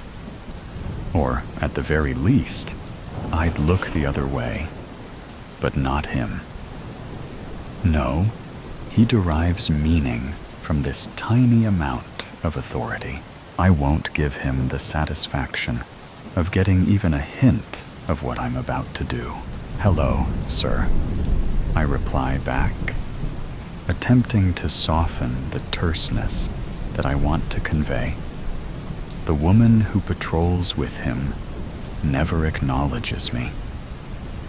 I can tell she believes he should be more dismissive of me, that he should use whatever mediocre power he has to diminish my existence even further.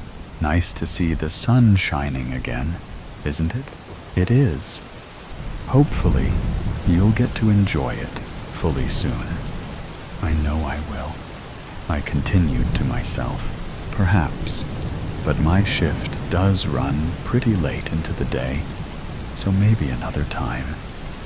The woman sighed with impatience. Well, I should carry on. See you on the next pass. Yes, on the next pass.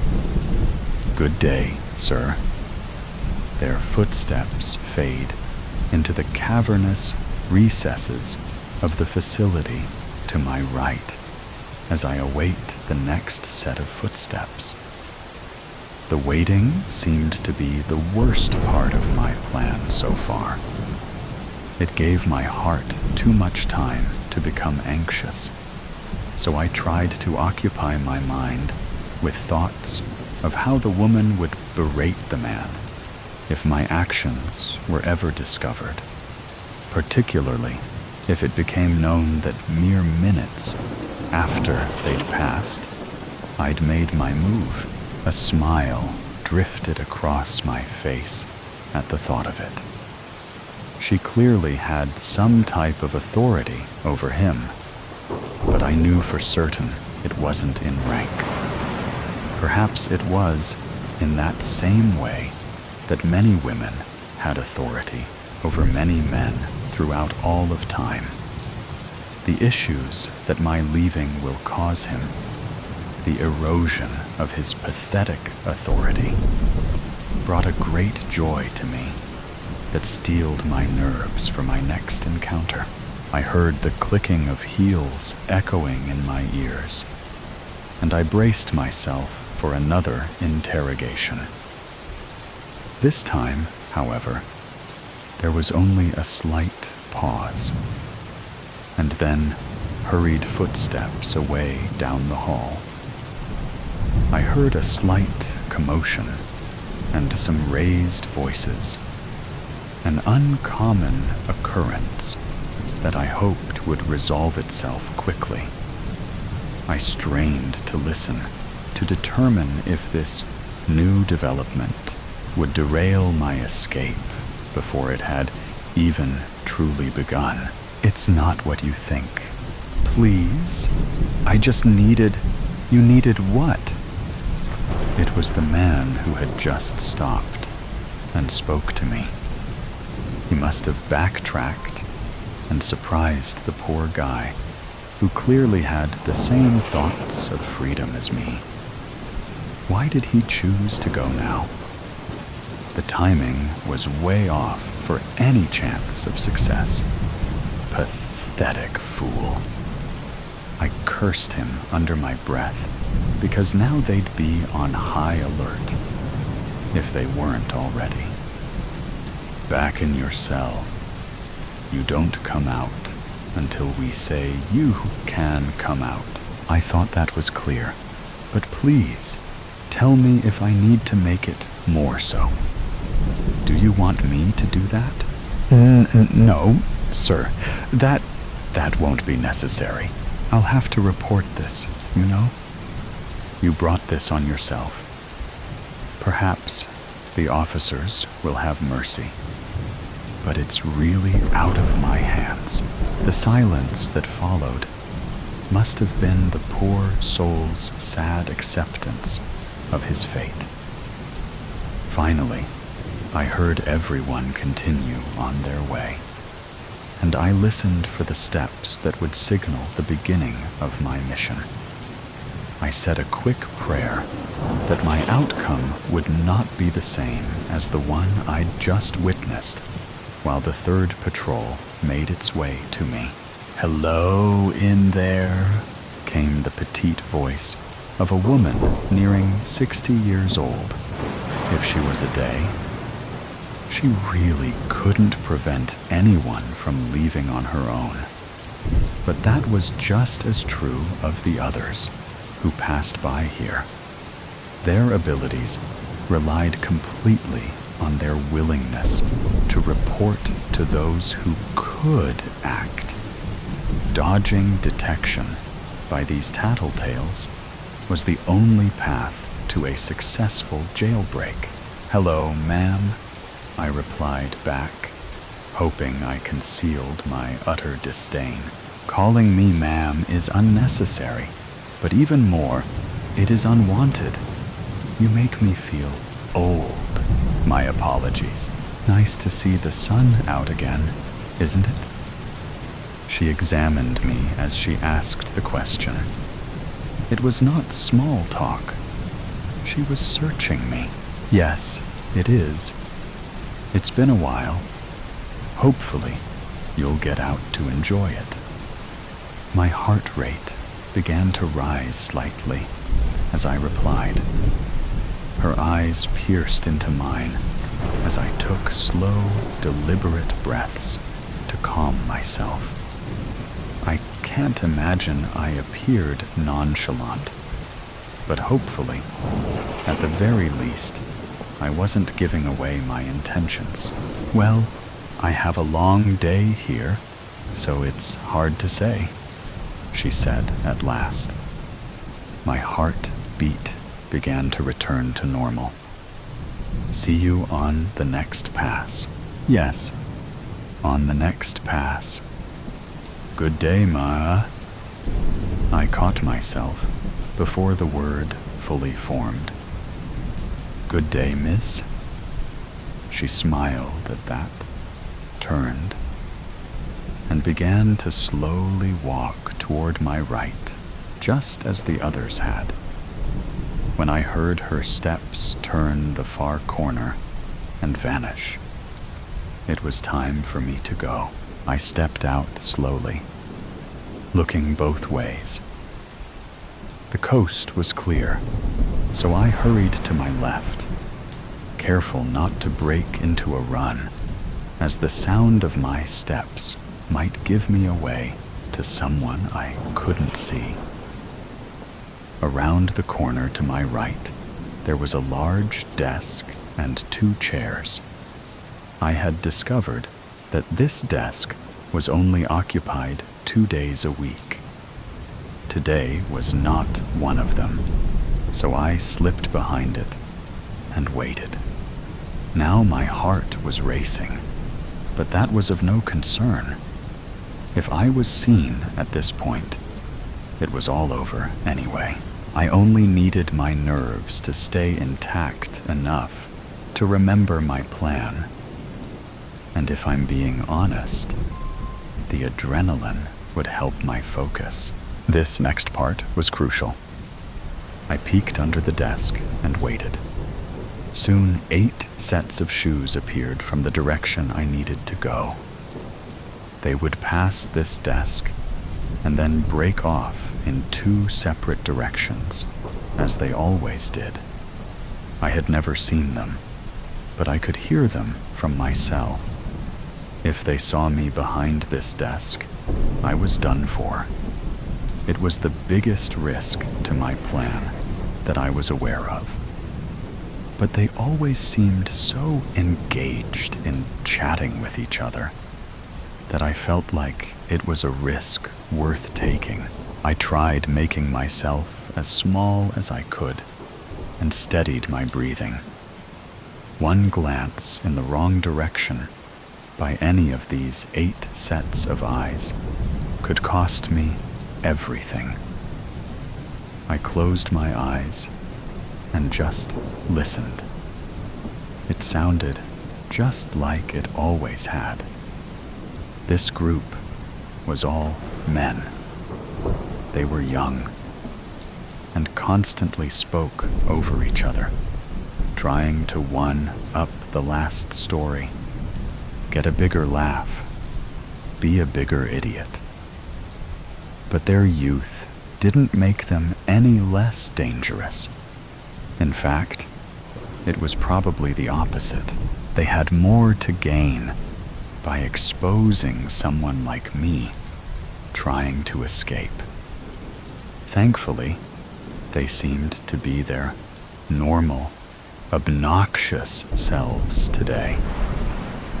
They loudly caravanned past me, but then they stopped abruptly. That wasn't normal. "Did you hear that?" one of them asked no one in particular. The group continued to jabber on. "Wait. Shh, he said more forcefully. Panic began to form in my chest. I tried to make myself even smaller and more invisible underneath the desk as I held my breath, desperately trying not to make even a whisper. When the whole group was fully compliant in listening intently, the questioner let out the longest, loudest, most foul flatulence directly at my hiding place. He erupted in laughter as the rest of the group had mixed reactions of laughter or complete disgust, while I did my absolute best to not give myself away. A cough building in my chest as my eyes began to water. At last, the group moved on, splitting into 2 groups of morons, as was the usual course of action. When the sound of both had sufficiently faded. I collapsed onto the floor and allowed myself the smallest of coughs to clear my lungs before peeking out to be certain I was alone. The next doorway I needed was down the hall, where the dangerous imbeciles had come from.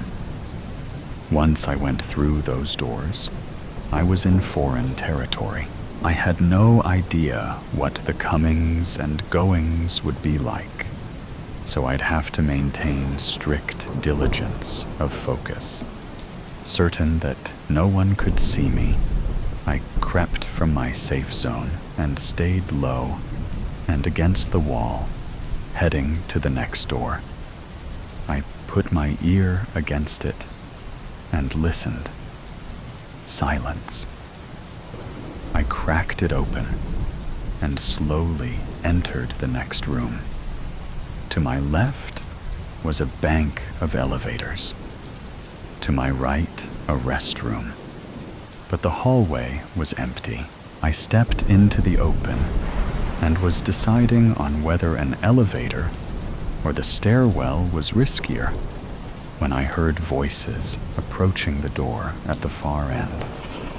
Without a thought, I leapt to my right and into the restroom.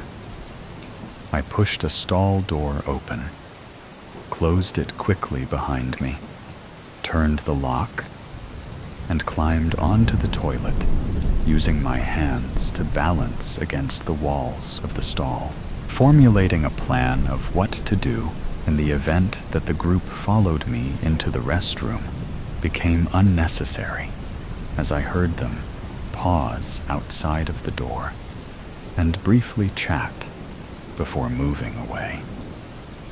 I wasn't sure where they had gone, or even if all of them had left. But I had to keep moving. I had no choice. I slipped out of the stall and poked my head out of the restroom. The hallway was once again empty. I decided to take the elevator down. There was an equal chance of an encounter with someone either way, but at least the elevator was faster. I needed luck for this to succeed, at this point anyway, so I pushed the button. The cables and gears of the elevator working sounded as though they were beckoning the whole building to take notice of the fugitive awaiting the doors to open. It felt like days passed, but finally, the elevator arrived. I was prepared to flee to my restroom of refuge if someone was in the car. But fate shined on me and I stepped inside and pushed the fear of having nowhere to run deep inside as the doors closed in front of me. I had to get down 4 floors. If I could do that, I would be able to taste freedom. To this point, my vanishing act seemed to have gone unnoticed. I heard no alarms. No one seemed to be chasing me. The doors opened on the ground floor, and I stepped tentatively out, checking both directions. The lobby that the lift exited to was empty, aside from a few chairs and one low table. There was one guard station I had to get past, and then I simply needed to keep moving, far away from this place. The guard's head was down, distracted by whatever was keeping him glued to his phone. He didn't know me. I could simply walk past him, but even that seemed like a risk. It was not the time to get sloppy. Hugging the wall, I walked closer to the officer until I felt I had no choice but to crouch down. I still needed to move quickly in case anyone from the 4th floor found their way down here, but I'd have to do it from the ground. I laid flat and began to army crawl along the edge of the guard station's massive marble desk. When I'd reached the other side, I edged close to the wall again and inched my way to a standing position and began to walk. "Sir! Hey! Mister! Hey!" Panic. The guard must have finished his TV show at the worst possible time. I glanced back to see him getting out of his seat and coming my way. "Sir, you have to come back. Sir, you can't leave." Bet. I erupted into a sprint down the long hallway with windows on both sides. If anyone from the 4th floor could see me, it was all over. "You have to sign out. You can't just leave." Sign out? No way. The guard was gaining on me. He was fast, not like one of those lazy guards you'd see on TV who'd rather eat a donut than do a push-up. He was going to catch me before I could get off the grounds. It was over. I blasted through the door to the outside world and took the steps down 3 at a time. I heard the guard right behind me, closing in fast, just as a car pulled up and screeched to a stop. The door flung open. "Get in." I didn't stop to think. I jumped in and was closing the door as the car began to speed away. I glanced back to see the guard cursing and throwing his hands in the air before I turned to the driver. "Perfect timing," I grinned. "I wasn't sure if you could make it. You have your clubs? Matt's got 'em. He said he'd meet us there. So your boss let you go?" "Ha, no. But it's fine. No one knows I left. And by the time they find out, it won't raise any suspicions. No way I was missing the first round of spring.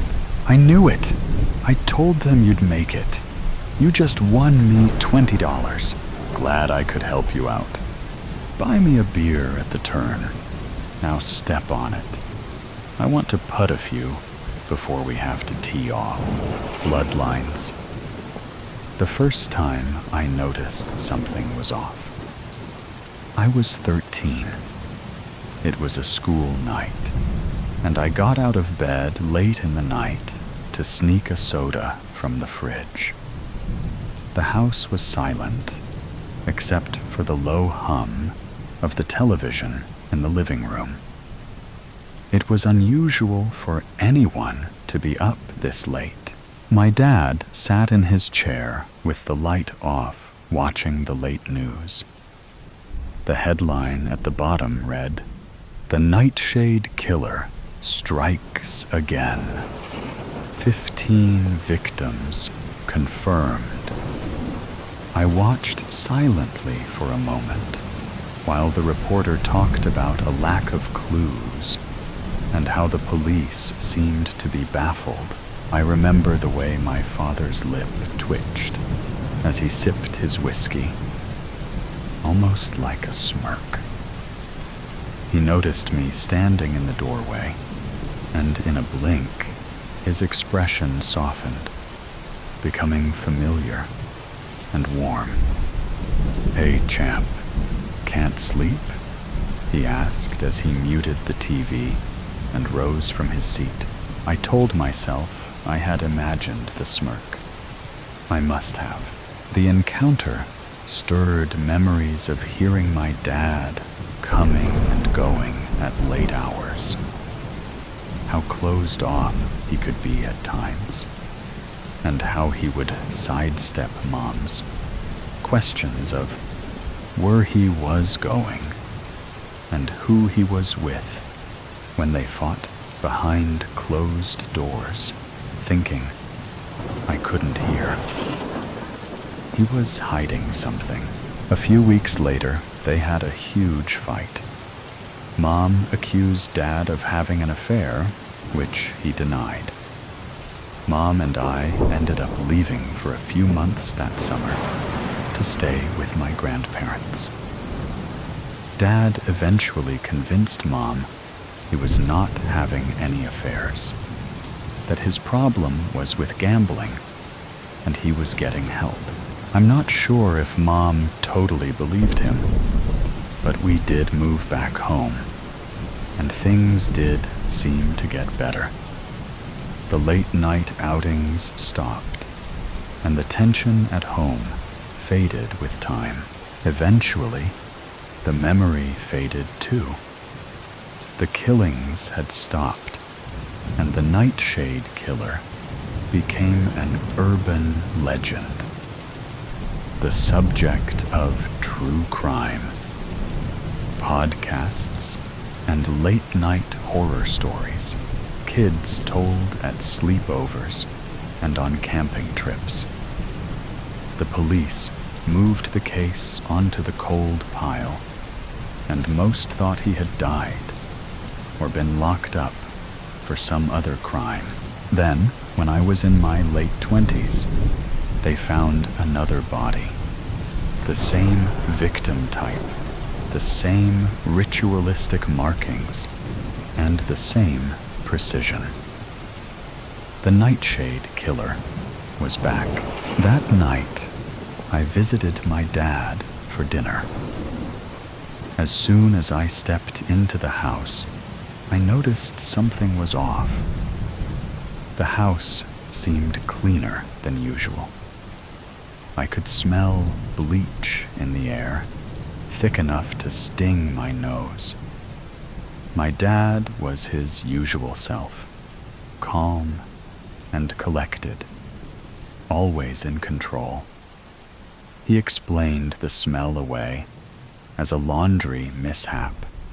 He was still not used to doing it after Mom passed last year. During dinner, we talked mostly about me. Dad wanted all the details of how my life was going, all that I was willing to provide anyway.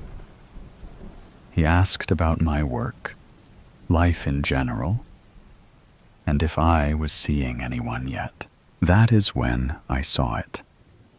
A faint red stain on the cuff of his sleeve. I got a good look as he poured a glass of whiskey for himself. The sight stirred something in the back of my mind that kept me up that night.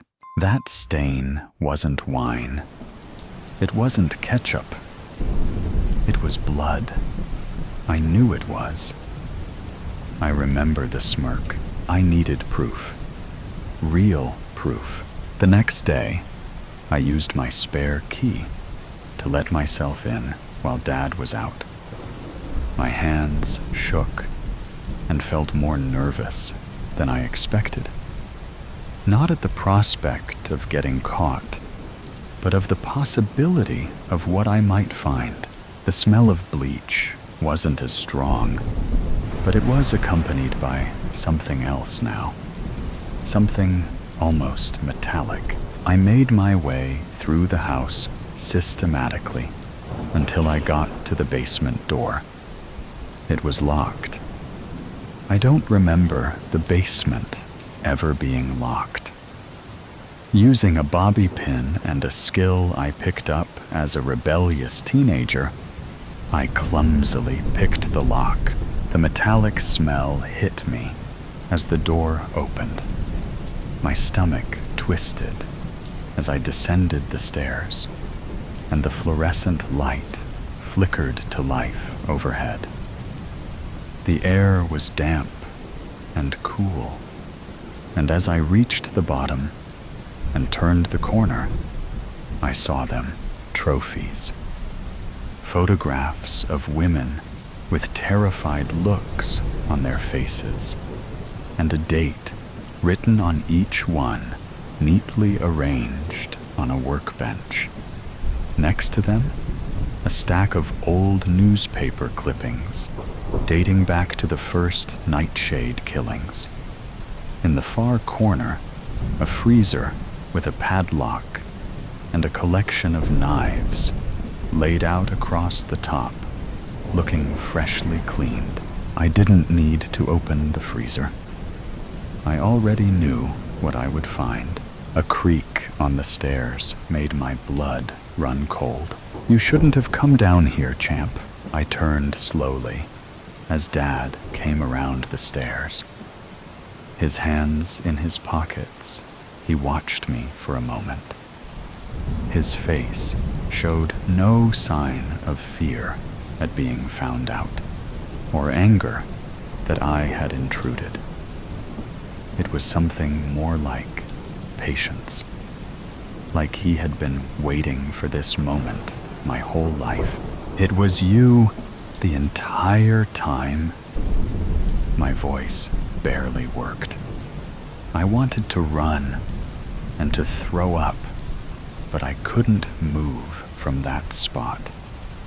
Some sick part of me, something twisted and wretched in my blood, had to hear the word. I needed to hear him say them. "You killed them all?" "Yes." No hesitation, no remorse, just calm and collected as always, and merely stating a fact. "And now you have a choice to make." At that moment, I felt the weight of generations pressing down on me. My mouth went dry as I tried to swallow. I wasn't sure if I was afraid of him or of how much of him was in me. I felt my lip twitch almost involuntarily. Maybe I was afraid of the choice I already knew I would make. Neighbors. It's been so peaceful without tenants in Unit 37. Something about that apartment always attracts such surly people. Loud, rude, unneighborly. This used to be a community. Now it's more of a ghost inn. I liked going to the market first thing in the morning on Thursdays. That's when they deliver the fresh weekly stock, and all my favorite vendors know to save me their best batch. I didn't used to be able to afford this. Strange to think how now that I don't go to work, I am able to spend all this money. But life is in the little things, in plump figs, rich greens, and tomatoes that smell of being grown in sunny gardens. It's opportune that the school gave me paid leave, just like they did with the teachers. I thought they would send me to work in the next county while the school was renovated. I guess funding was improving. I cleaned up after dinner, freshened up, and went to bed. Or rather, the couch. I've gotten used to sleeping on it after long shifts, having to waitress for a while after work. Ends required meeting for a time, and I would just crash in the living room.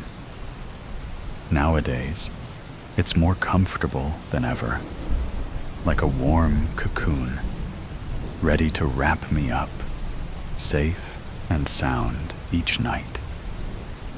I finally slept like a baby. Then there was a bark, suddenly, in the middle of the night. Loud, sharp barking of a dog. It sounded so close, I thought he was right in the room with me. A cold chill ran throughout my body from how much it startled me. I felt my heart go cold. Must be what a surge of adrenaline feels like.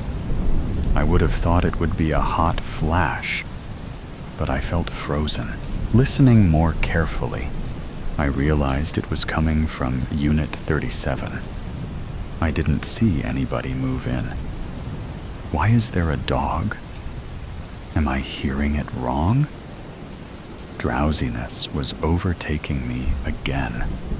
Once my body realized it wasn't in imminent danger. Maybe it's for the best, I thought, and laid back down to sleep. It was a sunny August day. I've gone to feed the ducks at the park pond. It was only 10 a.m., but the heat was already scorching. Right at the entrance of my old, derelict-looking building, I've come across them. 2 strong men in white polo shirts, carrying boxes inside. Movers. I didn't speak to my neighbors. Or they didn't speak to me, really. It's useless being friendly to faceless people who look through you. Everyone has enough on their minds to care about anybody else if they can help it. So I don't know anybody here anymore, and I don't mind if it stays like that. At least there was no ruckus. Nobody made problems. I can live with that. As I climbed the stairs to my 4th floor, I saw that my assumption was right. There were a few empty units that anybody could be moving into. Of course, it had to be the Unit 37 right next to me. Then I heard it again. The piercing noise. Barking. Their door was open. The movers going in and out, diligently filling the space, I presume. And my mind seemed to fill just the same. Who were these people? Will the dog bark now, all the time, and disturb my peace? A young woman, maybe late 20s, with wavy brown hair appeared, with the dog on a leash, instructing the movers how she'll be back soon. She gave me a curt nod and swooshed beside me. All right, just the girl. Maybe she's a student, or just a young woman finding her feet on her own. If the dog keeps being loud, I'm sure she won't mind if I talk to her about it. It looked like a young dog. It could learn to behave. In the afternoon, everything changed. He came home, too. The boyfriend. I should have supposed that she had a boyfriend. She was young and beautiful. Why wouldn't she? Why he had to be insufferable that I had no answer to. Days that followed past in turmoil. I am aware it sounds like an exaggeration. They had the right to move in there. They had the right to make life noises, to be. I was the one who had to endure it. I heard every step, every clink of the silverware, every bathroom visit, the TV, and the bedroom. And most of all, the arguments. I had the urge to go to the hardware store and ask to have my walls insulated. I think I could even afford it, but I kept thinking it would be too extreme. They were just a messy young couple. Nobody is perfect. I just wish I didn't have to witness it. On top of everything, it was the dog. If it wasn't for the dog, I think I could have gotten used to the other noises. But the damn animal barked all day and all night. Not all the time, obviously. Just enough to constantly remind you he was there. That they were there. What bothered me the most is that nobody seemed to care at all. As if nobody else in the entire 5-story building with over 30 units could hear him, except me. Did nobody else wake up at 3 a.m. each night when the damn thing shouted? That's how it sounded like, as if he was shouting at someone. Sometimes I had a feeling he was angry at the boyfriend, which is when I sympathized with the animal a bit. I, too, sometimes want to bark at the vile man, but who was he mad at in the middle of the night? When he barked at those times, it felt like he was angry at me, and I hated him for it. It was a Thursday. I have just gotten back from my farmer's market stroll. I never knew when they'd be home. They didn't seem to work a normal job. They'd be home at odd hours, and then gone at even stranger ones. Did they even work at all? Who paid for everything? They never seemed to argue about money. I could hear shouting from the corridors, climbing the stairs. The smell of weed was forever permeating the inside of the building. I detested the smell, but it was simply one more thing I just had to accept and learn to live with since they moved in. I've called the police 12 times in total so far. Loud music, partying, drugs, the dog. The police would come. They would get quiet and not answer the door. The police would leave. That was the extent of the law protection this country provided. Not that I put my faith in them. It was simply the only thing I could do. I tried ringing them, hoping to talk. He would curse at me through the door, and I would run back to my apartment. It was cowardly. At least that's how I felt when I did it. I just don't know what else to do. My entire existence was upended by them. They consumed me. My every waking moment, they made me think of themselves. They woke me up to remind me they were there. I had no escape, no peace, and there's always the dog. Sometimes I think he must feel the same way I do. He too is trapped with them. He can't leave. He can't even pee if they don't feel like getting up and taking him outside. One time, I heard the boyfriend hit him. He must have done his business inside. I pitied him, and I hated him all the same. Today, the dial got turned up a notch. Maybe the pot of gold they've been living off of had run dry. Maybe she cheated. Maybe he had built enough frustration to take it out on her as well. Plates were shattering as I quickly unlocked my door. I dumped my things in the kitchen and, without thinking, on instinct, went to call the police. That's what I was hurrying to do, without even realizing. As it was ringing, I could hear her cry and beg him to stop. Stuff was flying, hitting walls and probably hitting her too. 911. What's your emergency?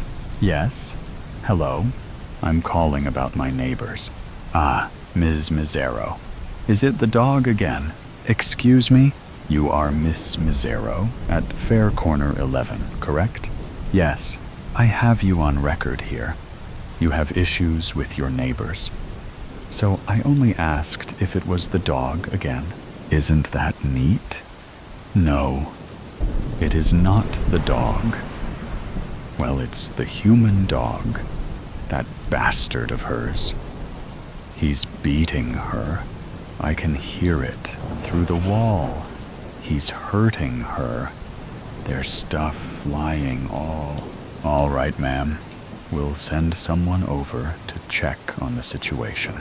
There is nothing to check. You need to hurry. He's hurting her. He could kill her. Do you hear me? Yes, ma'am. I've already told you. I've sent someone over. Just sit tight and try not to worry. He hung up the phone. Besides a few doors opening to snoop and promptly closing when their suspicions were confirmed, nobody did anything. He continued to scream and hit her. She continued to sob and mumble. Was she explaining herself? Begging? Soothing him? I couldn't tell. Not by her words, at least. I just knew. I didn't even realize I'd been sitting at my dining table, clutching the phone, listening, that 3 hours went by. I got startled from my stupor by the doorbell outside, and I glanced at the clock, noticing the time. That's how long it took them. They were at their door. I wonder what they'll do if he doesn't open the door.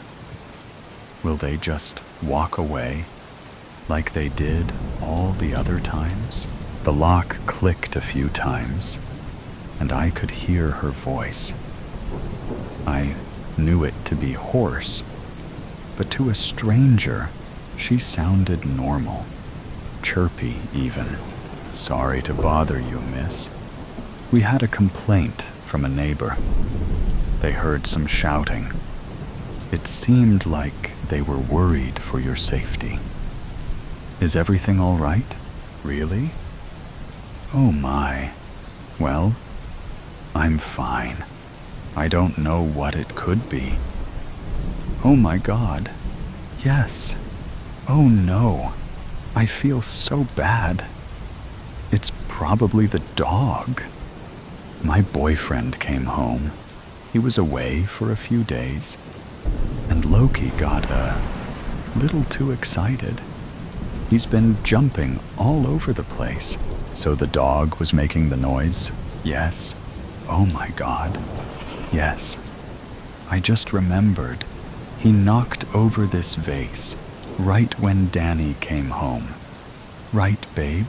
Danny. I've never heard his name before. Doesn't suit him. He looked more like a Brad or Kyle. Hello? I thought it was the takeout. What's happening? I heard him ask the officer. We're just here to make sure everyone is all right here. There were some noise complaints. Oh my God, again? Some people really don't have a life of their own, do they? They all chuckled. The cop, Danny, the girl that was sobbing all afternoon, all laughing at me. Well, I can see there's no problem here. Just try to keep the noise down at night, and don't let us spoil your afternoon. Have a good one, guys. She lied. What hurt the most was the familiarity of it. I remember lying, too. It seemed that, to the world, my lies were more believable than the truth. She was reminding me, I'm not the only one. They seemed to be more quiet after that. He left and came back late. She only went out briefly to walk the dog. The next day, I woke up with the intense urge to go to the park. I needed to see the pond. I dreamt of the water, the peaceful green vastness. My ducks. Do they remember me? I bet they would like anybody who brings seeds and lettuce, not just bread. I had to go to them, gathering my things. I went to leave, locking up my door. She just got out too, at the same time. Our eyes locked. She looked swiftly away, but not soon enough. I saw the bruise covered by a thick layer of foundation.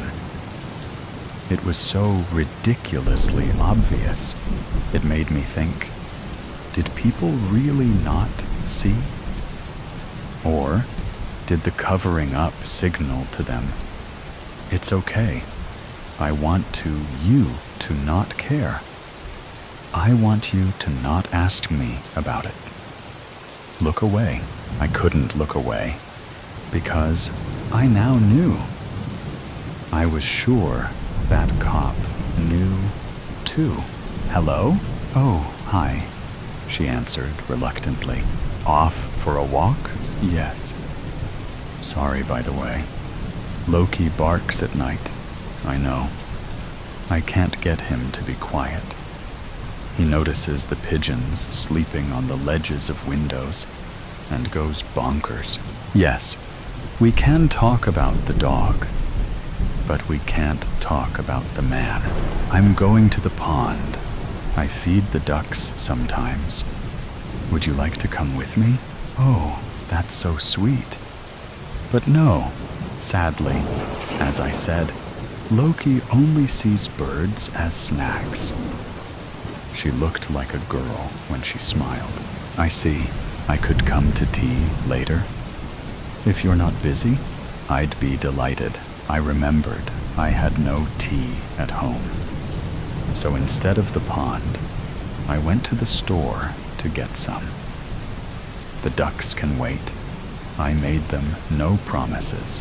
I sat around anxiously, waiting for her. Will we be honest? Will she even show? The doorbell rang. We sat, sipping my new rose and hibiscus tea. She chatted about looking for work. She had a degree in economics, a very male-dominated field. She didn't have any girlfriends. She was isolated. So much so, I gathered, that the loneliness made her befriend her strange, middle-aged neighbor who called the police on her all the time. So, your boyfriend works then? I pried. No, actually. He didn't go to school, so he has some savings from a previous job. We decided to live off of those while I look for a good job. We're thinking maybe when we have a family, I could then stay home and he would go back to work. That way, we both have some free time. You expect to have free time when you have a baby? I blurted. I shouldn't rock the boat. There was another, more pressing matter I wanted her to hear from me. I guess you're right. I hadn't thought of it that way. Well, however it ends up being, we're both unemployed for now.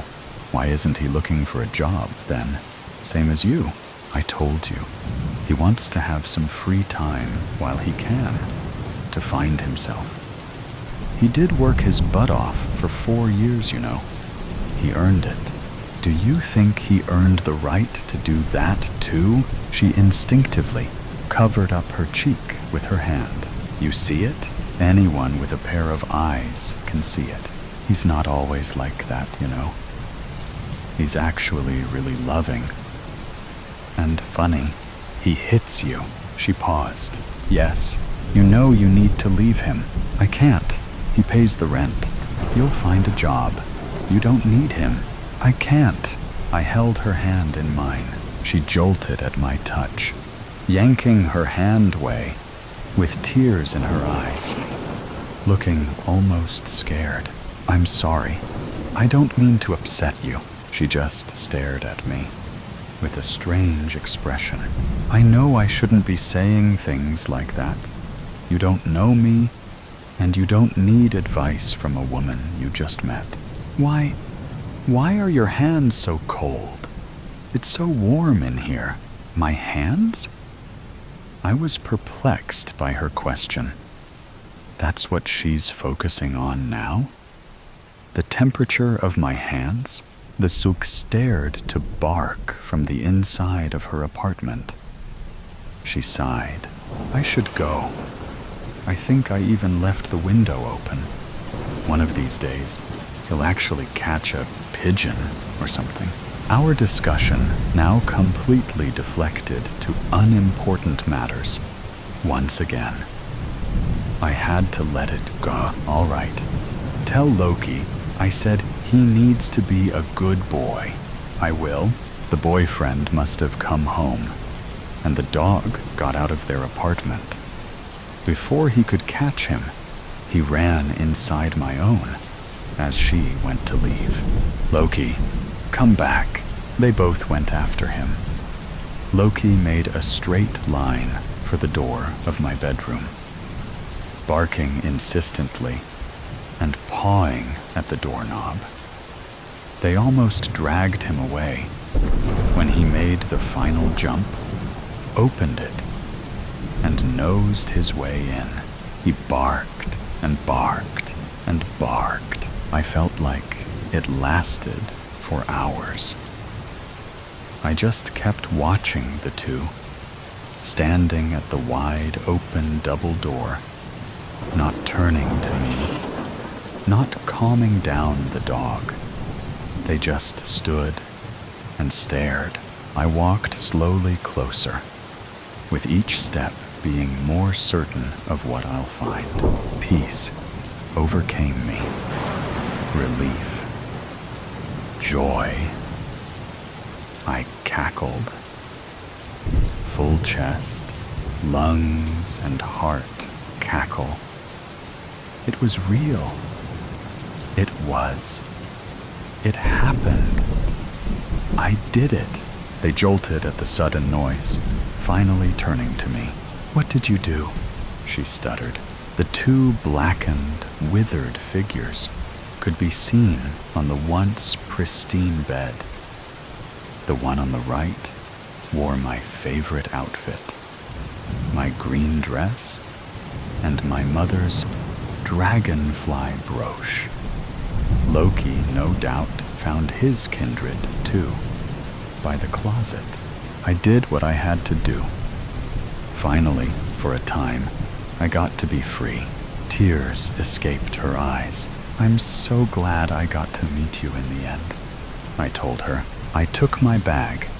I prepared earlier this morning. Take care. I smiled. I think I'll go to the pond now. Yes, I'd like that. Do not step on the blue. Obsessions are insidious.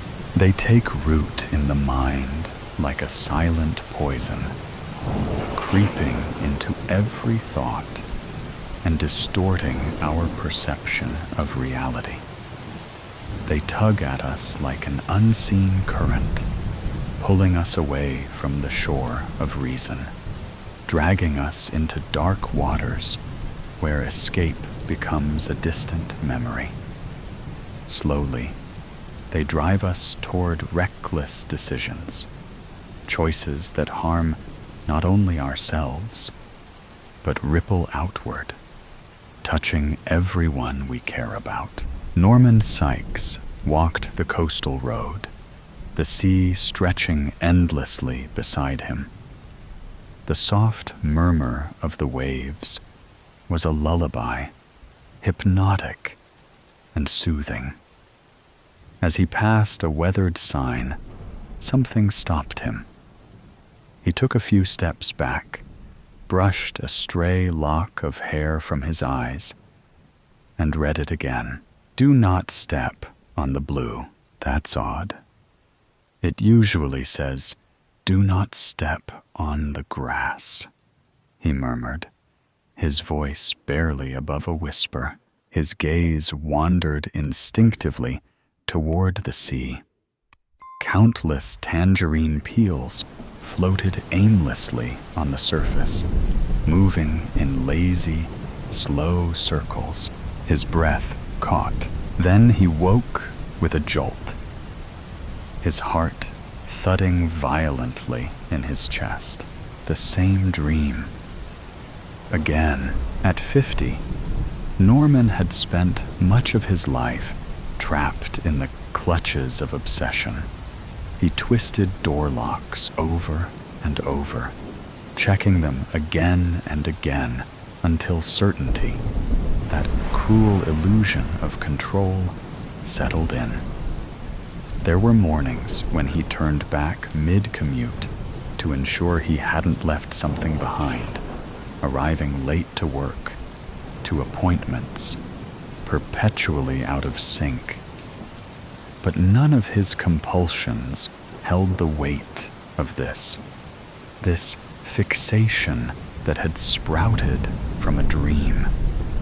It wasn't fear, it wasn't terror, but for reasons beyond his grasp. It consumed him. Without thinking, he began avoiding anything blue. His favorite navy suit, long tucked in the back of the closet, was now hidden away. The blue blankets he once loved were packed into storage. He even took down paintings that had a hint of blue, as if erasing the color would free him. But the dream did not relent. One evening, as he mentally catalogued every trace of blue still clinging to his life, his eyes fell on his reflection. And there they were, his deep, piercing blue eyes staring back at him. Once they had drawn people in, captivated them. Now they repulsed him. A few hours later, Norman walked out of the ophthalmologist's office, his new black contact lenses hiding his gaze. He then bought a pair of brown-tinted sunglasses to dull the sky's unrelenting blue. It helped. A little. Blue was fading from his waking world, but it still haunted his dreams. The nightmares continued, night after night. One day, exhaustion took hold of him. His legs trembled under the weight of sleepless nights. He found a bench at the edge of a park, collapsed onto it, and checked the time on his phone. He should have been at work hours ago. His eyes were sore, aching from lack of rest, from the black contact lenses that felt like foreign objects against his eyes, pressing into his very soul. He hadn't taken them out in days, and the constant pain was a reminder of the obsession that had consumed him. He had always believed control was the answer. If he could just manage his thoughts, his actions, he could maintain order. The faint echoes of his dream lingered. The blue, the tangerines, the sea. Strange, but familiar, all-consuming. He walked on, each step heavier than the last. Shops, people, the noise of the city. It all passed him by. He was lost, trapped inside his own thoughts, unable to escape. At a street corner, he saw a vendor with a cart piled high with tangerines. His chest tightened. The sight of them made his skin crawl. He couldn't breathe. Without thinking, he rushed forward, his foot swinging violently to kick the cart over. The tangerines spilled everywhere, rolling onto the street. He heard the vendor shout in anger, but Norman didn't care. He had to escape. Days bled into nights, and still he refused to sleep. It was the only way to avoid the chaos in his head. Then one morning, as he drove to work, exhaustion gnawed at him. His eyes burned, both from lack of sleep and the contact lenses that hadn't been removed in days. The pain was unbearable. He stopped at a red light, gripping the wheel, rubbing his aching eyes. Behind him, impatient horns blared. He assumed the light had turned green. Half blind, he pressed the gas pedal. His foot felt heavy, disconnected, as if it didn't belong to him. The world before him seemed to warp and bend, the street stretching out like a mirage. It happened too quickly for him to react. He never saw the van, brimming with tangerines, rounding the corner. Nor did he realize the honking wasn't for him. The driver of the van swerved violently, trying to avoid him. But it was too late. The collision was brutal. Norman didn't even have time to brace himself. The crash threw him back in his seat, the airbag bursting in his face with a deafening pop. His head rang, his vision blurred, but it didn't matter. His mind was elsewhere. Tangerines exploded onto the pavement, tumbling into the sea. They bobbed weightlessly on the water's surface, like fragments of his dream. Somehow real. A motorcycle became entangled in the crash. Its rider hurled onto the counter of a small paint shop. Norman barely registered the chaos around him. It was too much. A bucket of paint flew through the air, landing in the grassy park nearby, right beside a sign that Norman had passed countless times before. A sticker on the bucket read, "Blue." The sign split in two, crashing to the ground next to the bucket. A shattered reminder of everything Norman had been avoiding. It had never made sense before, but now it felt like an undeniable truth. Had anyone been there to read it, they would have seen the warning. Do not step on the blue, colorless heart. Set your story in a world that has lost all color. Colorless Heart by Lucy Apatow. Marie roused from sleep in the double bed inside the Paris Hilton Hotel. She sank into the comfort of the silky sheets and the fresh fabric smell. A smile splashed across her face, unable to open her eyes just yet. Freedom at last. Just her. No one else. No jumping on eggshells. not being caught off guard. No secrets, no lies, just Marie. No other soul in this room. Away from him. But it wasn't only about liberation. It was about protection, keeping her loved ones safe. She had to keep them alive, and this was the only way. Freedom for herself, but separation from her loved ones. But that one person foremost in her brain, Salvatore. Marie had recently attended a gun range and learned how to fire a gun, just in case. She never knew when she might need to use it. It was about protection. The alarm on her mobile phone jerked her fully awake.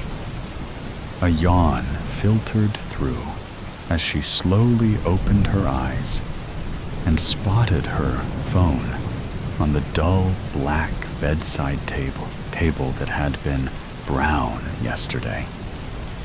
The white cushions that had been hues of purple. The black curtains that had been taupe. The ash black carpet beneath the bed that had been gray. And the black sky through a gap in the window curtain that had been blue. No more blue skies, no more shades, other than black and white. The world had lost its color. Marie's breath quickened as her heart palpitated. She rose from bed and rubbed her eyes hard. It had to be her eyes. Had she suddenly become colorblind? Where were all the bright, vibrant colors when it was what she needed? She shut, then opened her eyes, but nothing changed. Her world was drab, colorless, soulless. Her shoulders slumped over, her head bowed. A slow chill ran up and down her spine. Curiosity peaked. Her skin reddened and turned hot. She had no choice but to be here in this colorless world. What had happened overnight to turn her entire world into a shroud of darkness with only black and white in its midst?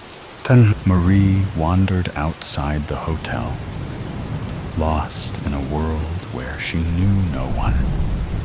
She had left Melbourne to make a fresh start in Paris so nobody would find her. So he couldn't find her. She couldn't believe having woken up in a fog with shades of gray and black blocking her view of natural color, light, and even shades of gray.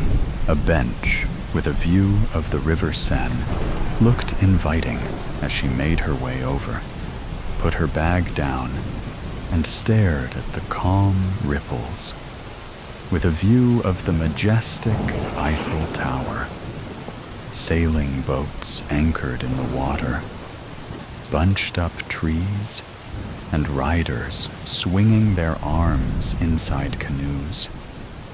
The wind scraped her face in the winter.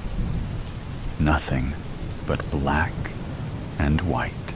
Marie flashed back to her former life, back home, where she worked as an interior designer, married to a man she didn't love, and friends who would most likely understand her escape. Yesterday, her world was dark, but today, after she awoke, it became darker, grittier, and scarier. Did this lack of color mean something? Could she no longer design with color? to refresh old homes or design new ones if she wanted to start over in France. She had not wrung anyone except her best friend, Helena, about her sudden escape for their own protection. With a call from a burner phone, she announced her safe arrival. "Do you have color? Or has the world changed?" Helena replied. "What are you talking about? The things in the world. They're in black and white, Helena. I woke up this morning and nothing was in color. No blues, browns, pinks, purples, yellows, or any color. All gone. Is Melbourne the same? Don't be silly, Marie. We still have color. Have you become colorblind? Had your eyes checked? You couldn't have become colorblind in an instant. Go get them tested. Oh, and please stay safe. I don't know when I'll call you next. You know how he is. He could be tracking this conversation, even if it's on a burner phone. I love you, Marie, and I'm glad you're safe now. One day, we'll be together again." Marie fought back tears after ending the call. She would miss her loved ones, but she still didn't get what was going on. Was she the crazy one, or did only Paris lose its color? With a sigh, Marie rose and made her way back to the hotel, knowing she'd have to find herself permanent residence. As she crossed the wide road, a towering man brushed her shoulder. "Oh, sorry." He locked eyes with her and walked ahead of her on the other side of the road. His broad shoulders and black eyes made her shudder, stopping in his tracks. "I have a message to give you." She angled her head. "Who are you?" "Here, take this," he said. She retrieved the note. He watched her. Who the hell was this guy? And why was he making her nervous? "Who are you?" "I'm just the messenger, lady. Read the note." "Who sent you?" He inched his way closer. "Benny did." "Now read the note." "No, not again." He found her. Would this bastard ever leave her alone? With a shuddering breath, she unfolded the note, her hands shaking and the back of her neck sweating. Bits of her skin prickled. What was this? She had to be dreaming as she read the note, her vision blurred as if the words weren't real. The threat wasn't real. "Meet me in front of the Louvre tomorrow morning, 900 a.m. sharp, or someone you love dies." The same old threats again. How did he find me? The man bared his crooked teeth with a smile. He swaggered off into the distance. It wasn't over. It never would be. The next morning, Marie paced her steps towards the Louvre, a queue that was a mile long. She wondered if anyone would ever reach the entrance to the museum. The glass panels of the building distracted her from the enemy she was about to meet. Each step drew her closer to the devil. When would it end?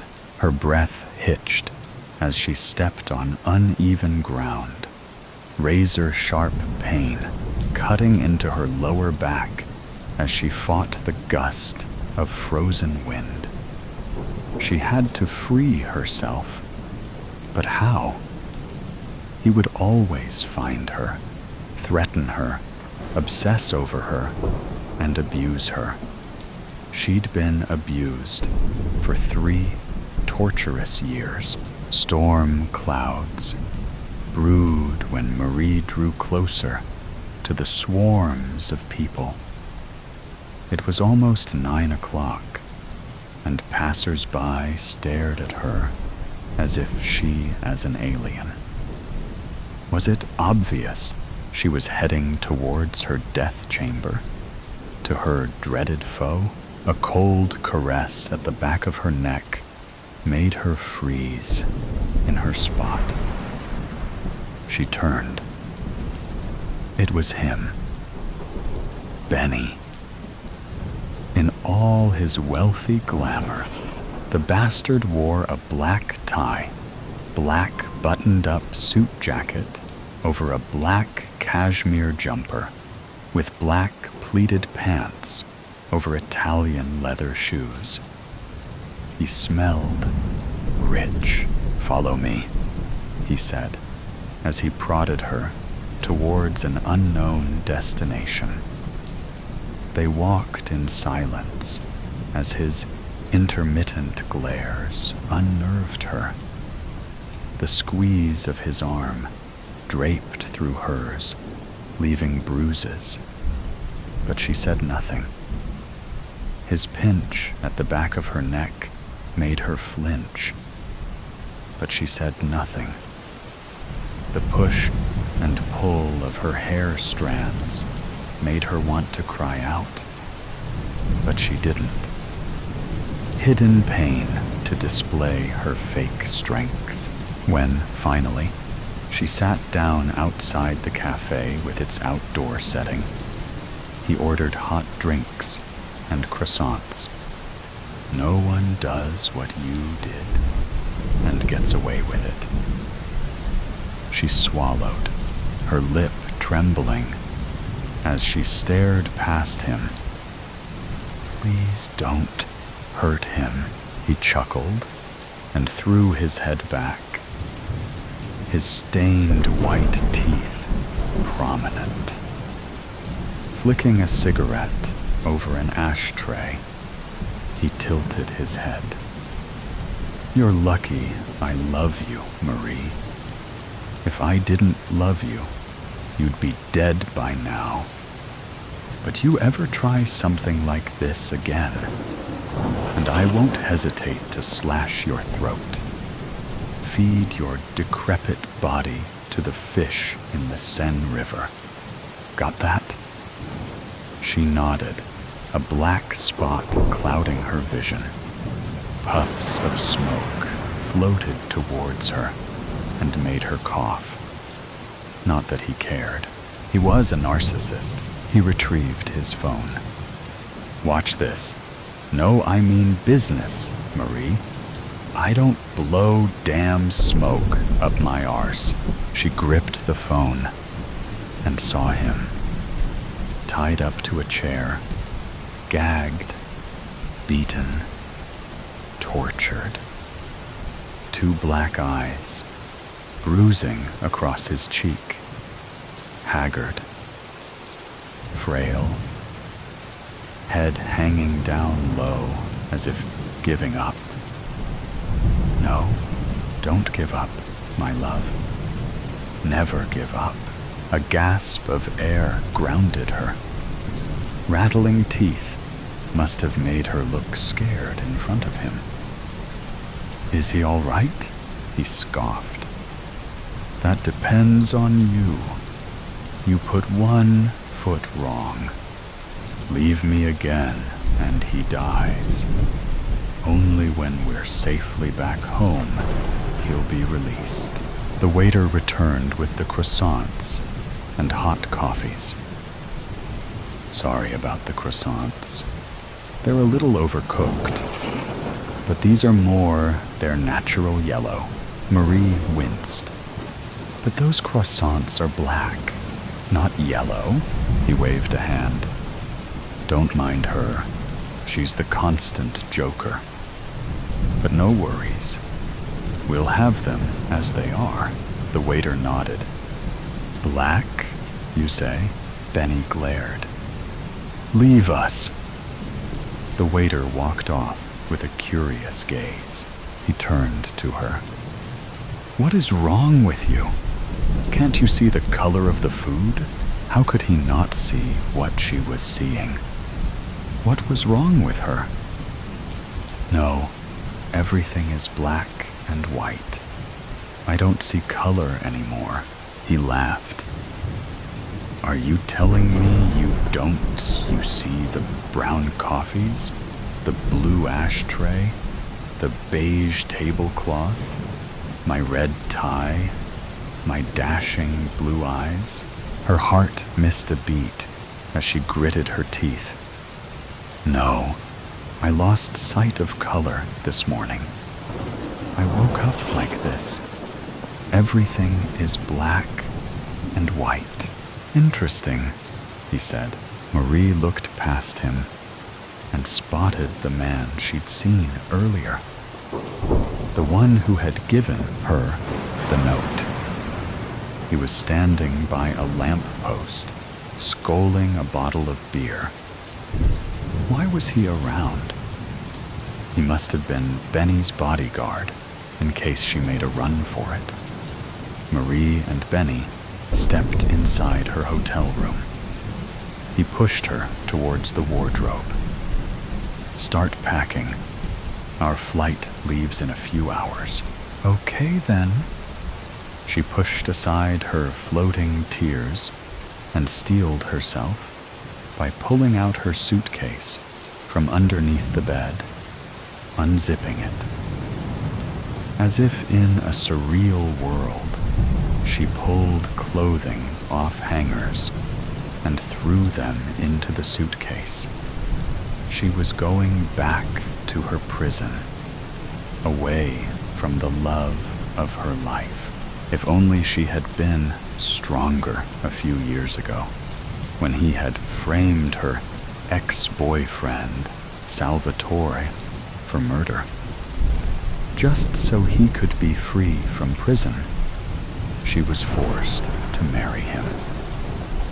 Marriage to Benny in exchange for Salvatore's freedom. She had never explained why she'd broken up with him. Had to convince Salvatore she no longer loved him. It had cut her insides, but she had to keep him safe.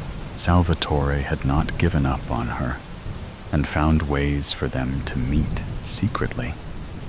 But Benny always found out about their secret rendezvous. He had put plans in place, made the worst things happen. Benny involved in Salvatore crashing his car, ruining his reputation in business, injuring his friend with a beating by his henchmen, and almost killing him at least twice. Now Salvatore was threatened with death. What more could the creep do? "I'm having a shower," he said. She sat on the bed. How could she go back with him? But she had no choice when Salvatore would die if she didn't. Benny's phone lay on the bedside table. Curious, she picked it up and found his recording. Salvatore was still tied to the chair, still tortured and broken. But wait, something was weird about this video. The actions were the same. His movements repeated in a cycle as if it was on a loop. This wasn't her true love life. This was a fake video. It had to be. Could Salvatore have arranged this? Outsmarted Benny again? She smiled to herself. Now she had a chance to do something. Fight him. Hurt him. But no. She wasn't a violent person and had morals. Nothing like Benny. Nothing. What could she do? Run away again? But Benny might pursue Salvatore and never stop. He would never stop finding her until his own death. She knew that. So what could she do? She could never reason with a crazy person. A knock on the door made her jolt in her spot. It could be anyone. Her heart racing, she slowly opened the door and flinched when the man from earlier pushed past her. "Where's Benny? What are you doing here?" the man whispered in her ear. "Listen, Salvatore will set you free. Get out of here." She swallowed, her vision blurring. What? The back of her neck sweated as one ear listened in on Benny in the shower. "No time to talk. Leave. Now. We'll take care of this."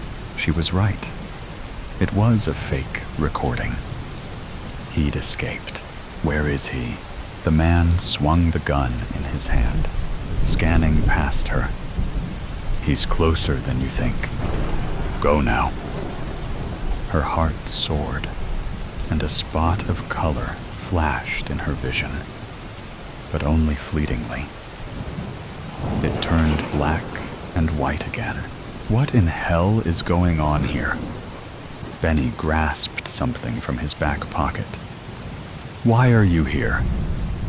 The man shrugged until reaching his side pocket and shooting towards Benny, who shifted to the side, the bullet grazing his cheek. But Benny pulled out his own gun and took aim. The gun hit the man square in the chest. He fell back against the door with a thud. Marie quaked.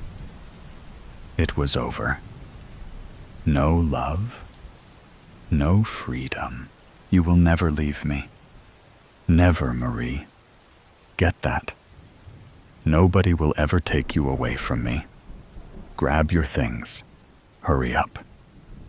He shifted the strange man's body to the bathroom, blood pouring out of him like a tap. When he returned, Benny shoved her aside and flung the remainder of her clothes into the suitcase. "Now zip it up, and let's leave pronto." He sat on the sofa and scrolled through his phone. A call to one of his stupid thugs. Goosebumps swarmed like insects over her arms as a dull ache at the back of her neck made her queasy. This had to stop. Slowly zipping up the baggage. A shuffling sound underneath the bed made her think she was hearing things. But no. She spotted a shoe protruding from the corner as someone glided further to the edge near the bedside table. Salvatore appeared and placed a finger across his lips, hefting a gun. She moved towards Benny, pulled the suitcase off the bed, and retrieved her bag. "I'm ready." Salvatore flung himself in the open and approached Benny with an aim of his gun. "Put your hands up. Now." Benny flinched. "You have a death wish, don't you? You might have got away from my men, but you'll never win this war. I will fight you to the death, Benny. I don't care if I die so long as Marie goes free. Free from your dungeon. Free from your psychopathic world. You loser." He faced Marie. "Go now. I'll take care of this." She shook her head. "We fight with our hands. Fight to the death." Benny scoffed. "Fine with me." He shoved his pistol inside his back pocket and took a fighting stance while Salvatore did the same. "No, please, Salvatore. Just go. I can't be with you. Benny's my husband. I'm going back to Melbourne with him. please leave." "No, Marie, enough is enough." Benny threw the first punch, then another and another, until he went down. He gouged one of Salvatore's eyes and flung his head hard against the carpet. Marie moved. "No, Benny, stop. I'll come with you. Please, stop." Benny softened, giving Salvatore the chance to pound into Benny with a blow to the kidney and then a swift kick in the leg. Lamps overturned, magazines tumbled in the air, and the coffee table shifted. Benny kicked him on the side of his abdomen, and he keeled over. She had to do something. But what? Benny reached for something in his pants pocket. A flick knife. No, no. He was going to break the rules. Not on her watch. Salvatore attempted to rise when Benny stepped forward. A smirk plastered over his face. He wandered over to him when the knife swung in the air. Marie reached for his back pocket, pulled out the gun, and aimed. "Stop, or I'll shoot," he scoffed. "You don't have the guts? Don't even know guns?" Benny ignored her, about to stab Salvatore in the throat. Marie pulled the trigger and shot him twice in the stomach. The knife fell, and he dropped like a sack of potatoes. Blood seeped onto the carpet, and she watched and waited for the life force to draw out of him. 3 years of hell. 3 years of watching over her shoulder. 3 years of fearing the lives of her loved ones, walking quietly on eggshells. Those days were over as the rotten apple drew his last breath. Salvatore shuffled towards her and hugged her. "I love you, Marie. I'm sorry I couldn't protect you from him. You've always protected me." She beamed. "I love you too, Salvatore." She savored the gentle caress of her lover's strong arms around her waist. Her eyes shifted, her surroundings vibrating with color. Nor more colorless world. Killer date. No one suspects a good-looking man. He's too handsome to be a killer. And that's exactly what Michael Holloway used to his advantage. He spent hours at the gym, shaping his already good genes into a chiseled mask. It also helped that he was charismatic, with a smile that made most women double take. He had brilliant green eyes from his mother, paired with light brown hair from his father. At 6 feet in height, he was just a six-pack short of a photoshopped model. Michael knew he was different from a young age. He was 7 years old and on a family trip to Vermont to visit his grandparents. He was an only child of 2 loving only children, and that meant he naturally got a lot of attention. One night, as the adults were out back drinking and talking next to the fire pit, Michael was following his grandparents' old dog around the house. A chirp from the wall clock signaled 8 o'clock. Food time. Right on cue, the dog's medicated kibble dropped into its bowl in the laundry room. He watched as the dog slowly scarfed up the food. Towards the bottom of the bowl, there was a clump of kibble that had not broken into smaller pieces. The old dog ate it up without noticing. It gave an abrupt, hiccup-like sound, and then started wheezing.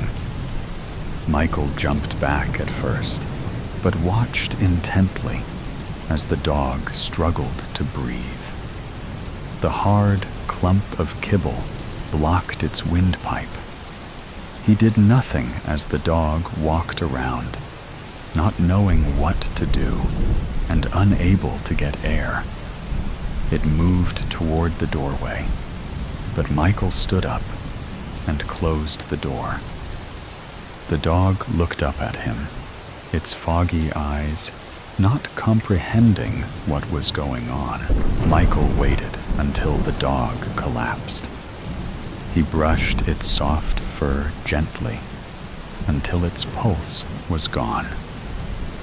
That was the first death Michael had witnessed, and so began his secret obsession with the morbid. He knew it was wrong, yet it got him excited like nothing else. Not alcohol, not drugs, not sex. Now he was in his 20s, a year out of college, living on his own in the big city. After years of reading and fantasizing about it, he was finally going to make his move. There was an old diner near his apartment where he often went for late-night meals on his cheat days. Eventually, the staff had gotten used to him and his usual order: a lettuce-wrapped burger with a side of saltless fries. One of the servers, a pudgy man with an acne-scarred face, told him on a particularly slow night that the diner was going broke. "We don't even have real cameras," he said with a laugh. When he noticed Michael look up at the camera on the ceiling, he added, "Those are empty. Pretty much a toy, just to scare people from getting any funny ideas." Michael laughed, flashing his pearly white teeth. The server laughed too, unaware of the mistake he had just made. It was a Friday, like any other for Michael. He got done with work early and went to the gym for 2 hours. To Michael, the only thing that got close to the feeling of a kill was a good pump. He loved feeling the tension of each muscle swell with each rep, almost as if he could feel them growing. Back at his apartment, he took a long shower before getting ready for the night ahead. The first order of plan was to masturbate. He had a big night ahead, and he was not going to let testicular impulses ruin it. Whatever Michael had done to fulfill his darker fantasies in the past, he did cautiously. There was no room for error, especially now. If he were to get caught, he'd rather die than go to rot in a prison cell for the rest of his life. He had gone over the plan, over and over in his head, working out any kinks in the logic until he was confident in a plan he could execute. He wanted a pretty woman, someone easy on the eyes, who had moved to the big city on a whim. She had to also be living alone, with no one to check up on her. That is, of course, if he even met a girl that night. He didn't want to rush things. The last thing he wanted was to get overzealous and overlook something stupid. Most importantly, he couldn't get attached. He repeated those words like a mantra as he waited for his food.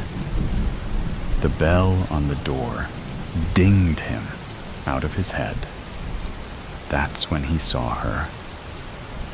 Susan Bennett wanted an uneventful night. It had been a long week, and she wasn't looking for any action. But she knew Michael was the one as soon as she saw him across the diner. Her mind began to race, and she did her best to quiet it down. Keeping her eyes low, she followed the server to the booth right in front of the brown-haired model. If she had a type, Michael was it. She asked for water with no ice to buy her some time and pretended to read the menu. In reality, her eyes kept darting toward him. Her left hand crept into her handbag to check if she had what she needed should the night get frisky, and breathed out a sigh of relief. She also felt around for the pepper spray to use in case of emergencies. Her gaze swept over the menu as she tried to figure out how to approach him. With a head of shiny blonde hair and a curvy body, she wasn't usually the one to make the first move. She didn't have to. "Is this seat taken?" said a smooth voice. Susan looked up to find Michael standing in front of her. His smile distracted her, but she recovered fast. "No," she said, flashing a smile of her own. "It is not." Michael slid into the seat across from her, and she caught the scent of dirty vanilla. She liked it. "Hi," Michael said with an outstretched hand. "My name's Michael." "Susan," she said. His hand was cool to the touch. Susan was wearing a low-cut tank top, not for grabbing attention, but because she thought she looked good in it. But she didn't mind, as Michael's eyes quickly glanced down during their handshake. They exchanged some pleasantries and got to know each other. Susan found out that Michael works as a fitness coach, and Michael was amused when he found out that Susan was a freelance designer. "I didn't need to be in the city," she admitted to him. "But things at home were rough, and I kind of just needed an excuse to get out of there. You know, I get it," he said. "Parents can be a lot to deal with." "Yeah." Her voice was low. "I just feel guilty about ignoring them sometimes. I mean, they raised me, put a roof over my head, and fed me. It feels the least I can do is call them once in a while, just to let them know I'm okay."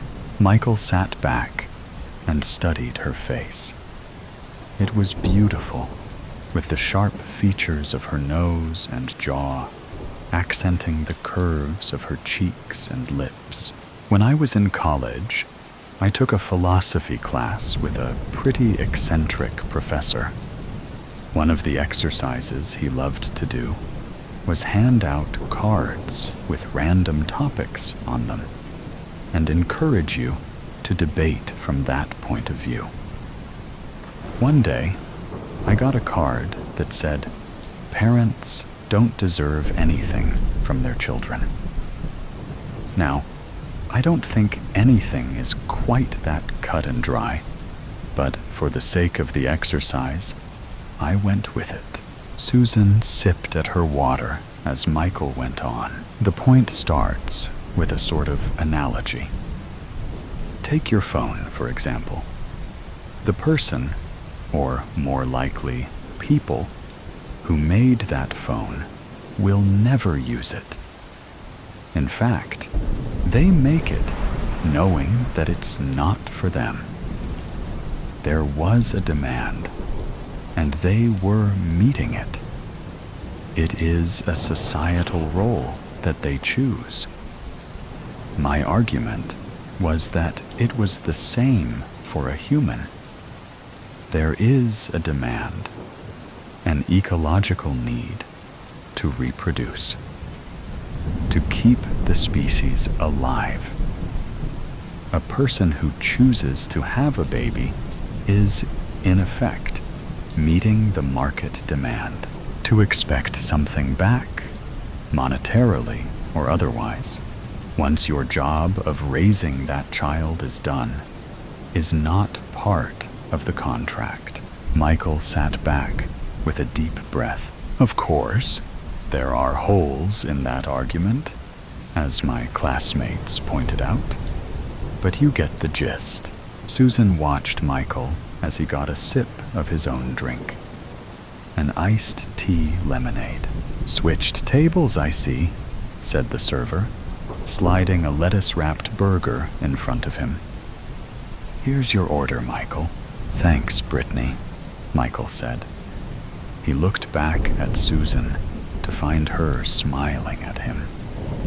He shrugged. "I come here often." Susan's server came back to take her order. "A buffalo chicken wrap, please," she said. He scribbled it down and left to place the order. The conversation continued, nearly uninterrupted, for an hour. By then, Susan had already made up her mind on what she wanted to do. And so had Michael. Michael paid for the meal, refusing Susan's attempts to pay him back. "You saved me from a lonely dinner. This is the least I can do."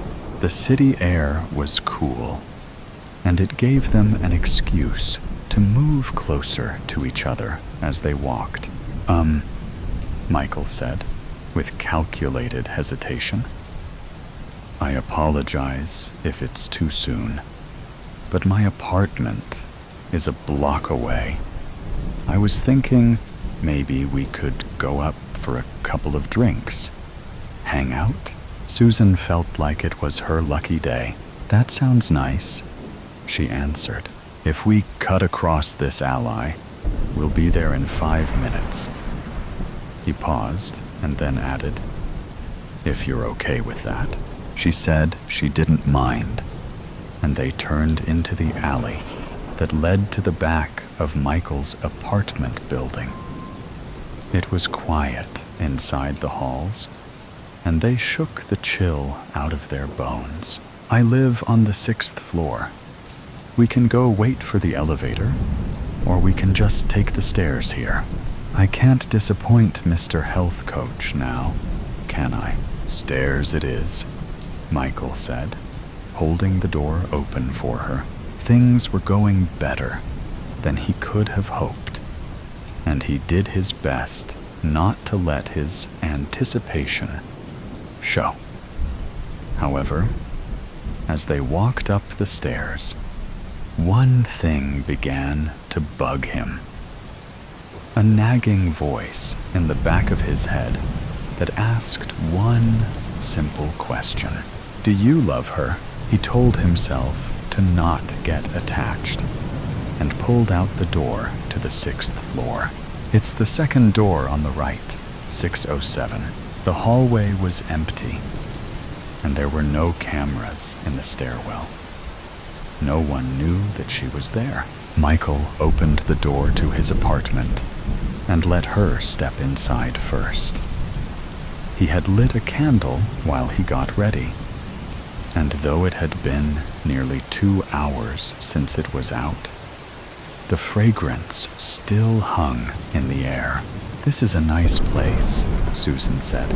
The studio apartment was sparsely furnished, but everything felt purposeful. A rustic red couch paired with an oak coffee table. A matching oak dining table sat in the corner of the kitchen area. Numerous paintings hung on the beige walls, and a few plants bordered the sliding door to the balcony. "Thank you," he said, taking her coat from her and hanging it in the front closet.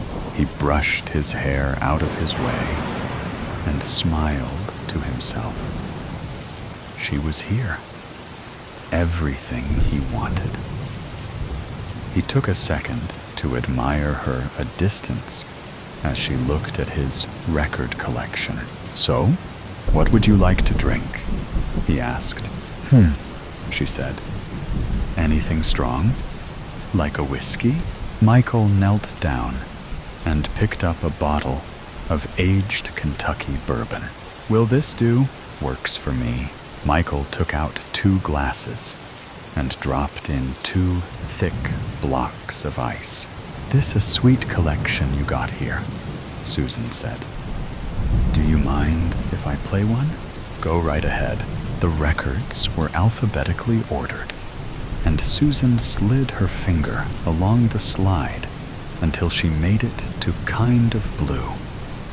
She slipped it out of its cover and put on the record player. Michael froze when he heard the first few notes of his favorite record, and then shook his head. "Great choice," he said. He took up the glasses and walked over to her. They sat down together on the sofa, sipping at their drinks and taking in the music. Susan closed her eyes and laid her head back. The sight was so dizzying that Michael placed the cool glass against his temple. "I'll be right back," he said. He placed his glass on an old jazz-themed coaster and walked into the bedroom. He got what he needed, a candle and lighter, but stood in the dimly lit room a while longer. He pictured his hands around Susan's throat, and his heart rate picked up. He held his breath for a few seconds, and then slowly let it put. Then, once more. His fingertips began to get tingly, and he knew he was ready. When he went back into the living room, Susan was staring out the sliding door. She jumped when he flicked the lighter. "Do you like vanilla?" he asked. Susan nodded, and then returned her attention to the city outside. Michael grabbed his drink and downed the rest of it. "Did something catch your eye?" "No," Susan answered. "It's just this city, always so alive, so big. It just reminds you how small you really are." Michael adjusted his posture and approached her from the back. "Not to me," he whispered. "Not in here." Susan turned around to face him. "You think so? From where I'm standing. You're all I see." He leaned forward slowly and waited, eyes locked, for her to move in. She hesitated for a second, and then closed the distance. The kiss was explosive. Once their lips met, they did not separate. Michael closed the blinds with one hand, while the other caressed Susan's face. His thumb gently brushed her smooth cheeks. Michael's hands snaked down, and, without missing a beat, he picked her up. His firm hands supported her thighs as he walked toward the sofa. It wasn't until he laid her down on the sofa that their lips parted. Susan glanced at the one empty glass on the table and grabbed her own to finish, as Michael made a show of unbuttoning his shirt. His pecs were dusted with curly brown hair, and Susan ran her fingers across his chest. Michael bent back down to kiss her once more. His hands ran along her body, his mind resisting the urge to carry out the plan he had set out on. Every time he worked up the courage to move his hands to her neck. His heart pushed them down. Susan moaned lightly under him, and he thought of his own pleasure.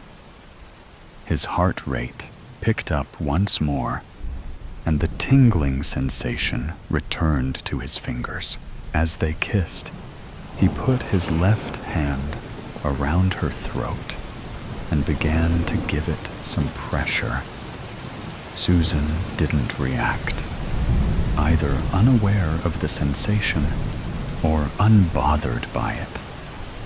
After a few moments, he tightened his grip. Susan pulled away from him, but still didn't fight him. She simply stared up at him, her breath caught in her throat, doing his best to keep his heart rate under control. Michael closed his hand around her throat even further. Worry flickered in her eyes, but panic didn't set in until Michael put his right hand around her throat too. His hands wrapped all the way around her delicate throat, and she began to flail as she realized what he was doing. Her hands slapped at his biceps and then reached hopelessly for his face. She tried to croak something out, but he tightened his grip further still. For a moment, he thought he saw her laugh to herself, but it was soon replaced by a deadpan expression as her brain lost oxygen. Her eyes rolled back in her head, and he kept squeezing with both hands, watching her intently as the life left her body. Her body stopped moving, but he didn't relent until he was sure of what he had done. There was no going back. As he pulled his hands off of her, her body gave one final shudder.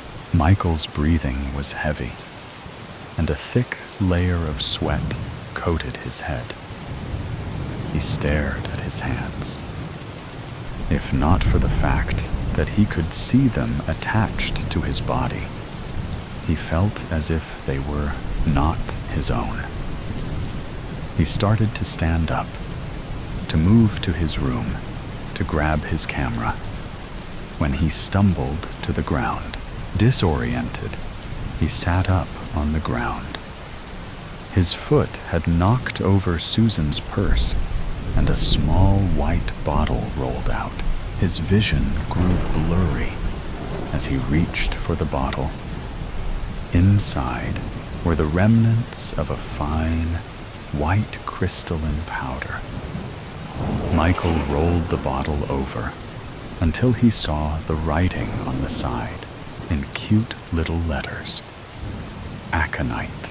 He dropped the bottle and tried to stand, but his muscles refused to hold him up. He collapsed on the ground.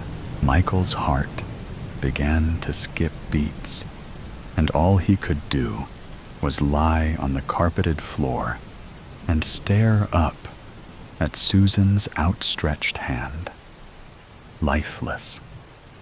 The last thing Michael saw was the tattoo of a dog on Susan's wrist, its black eyes staring down at him.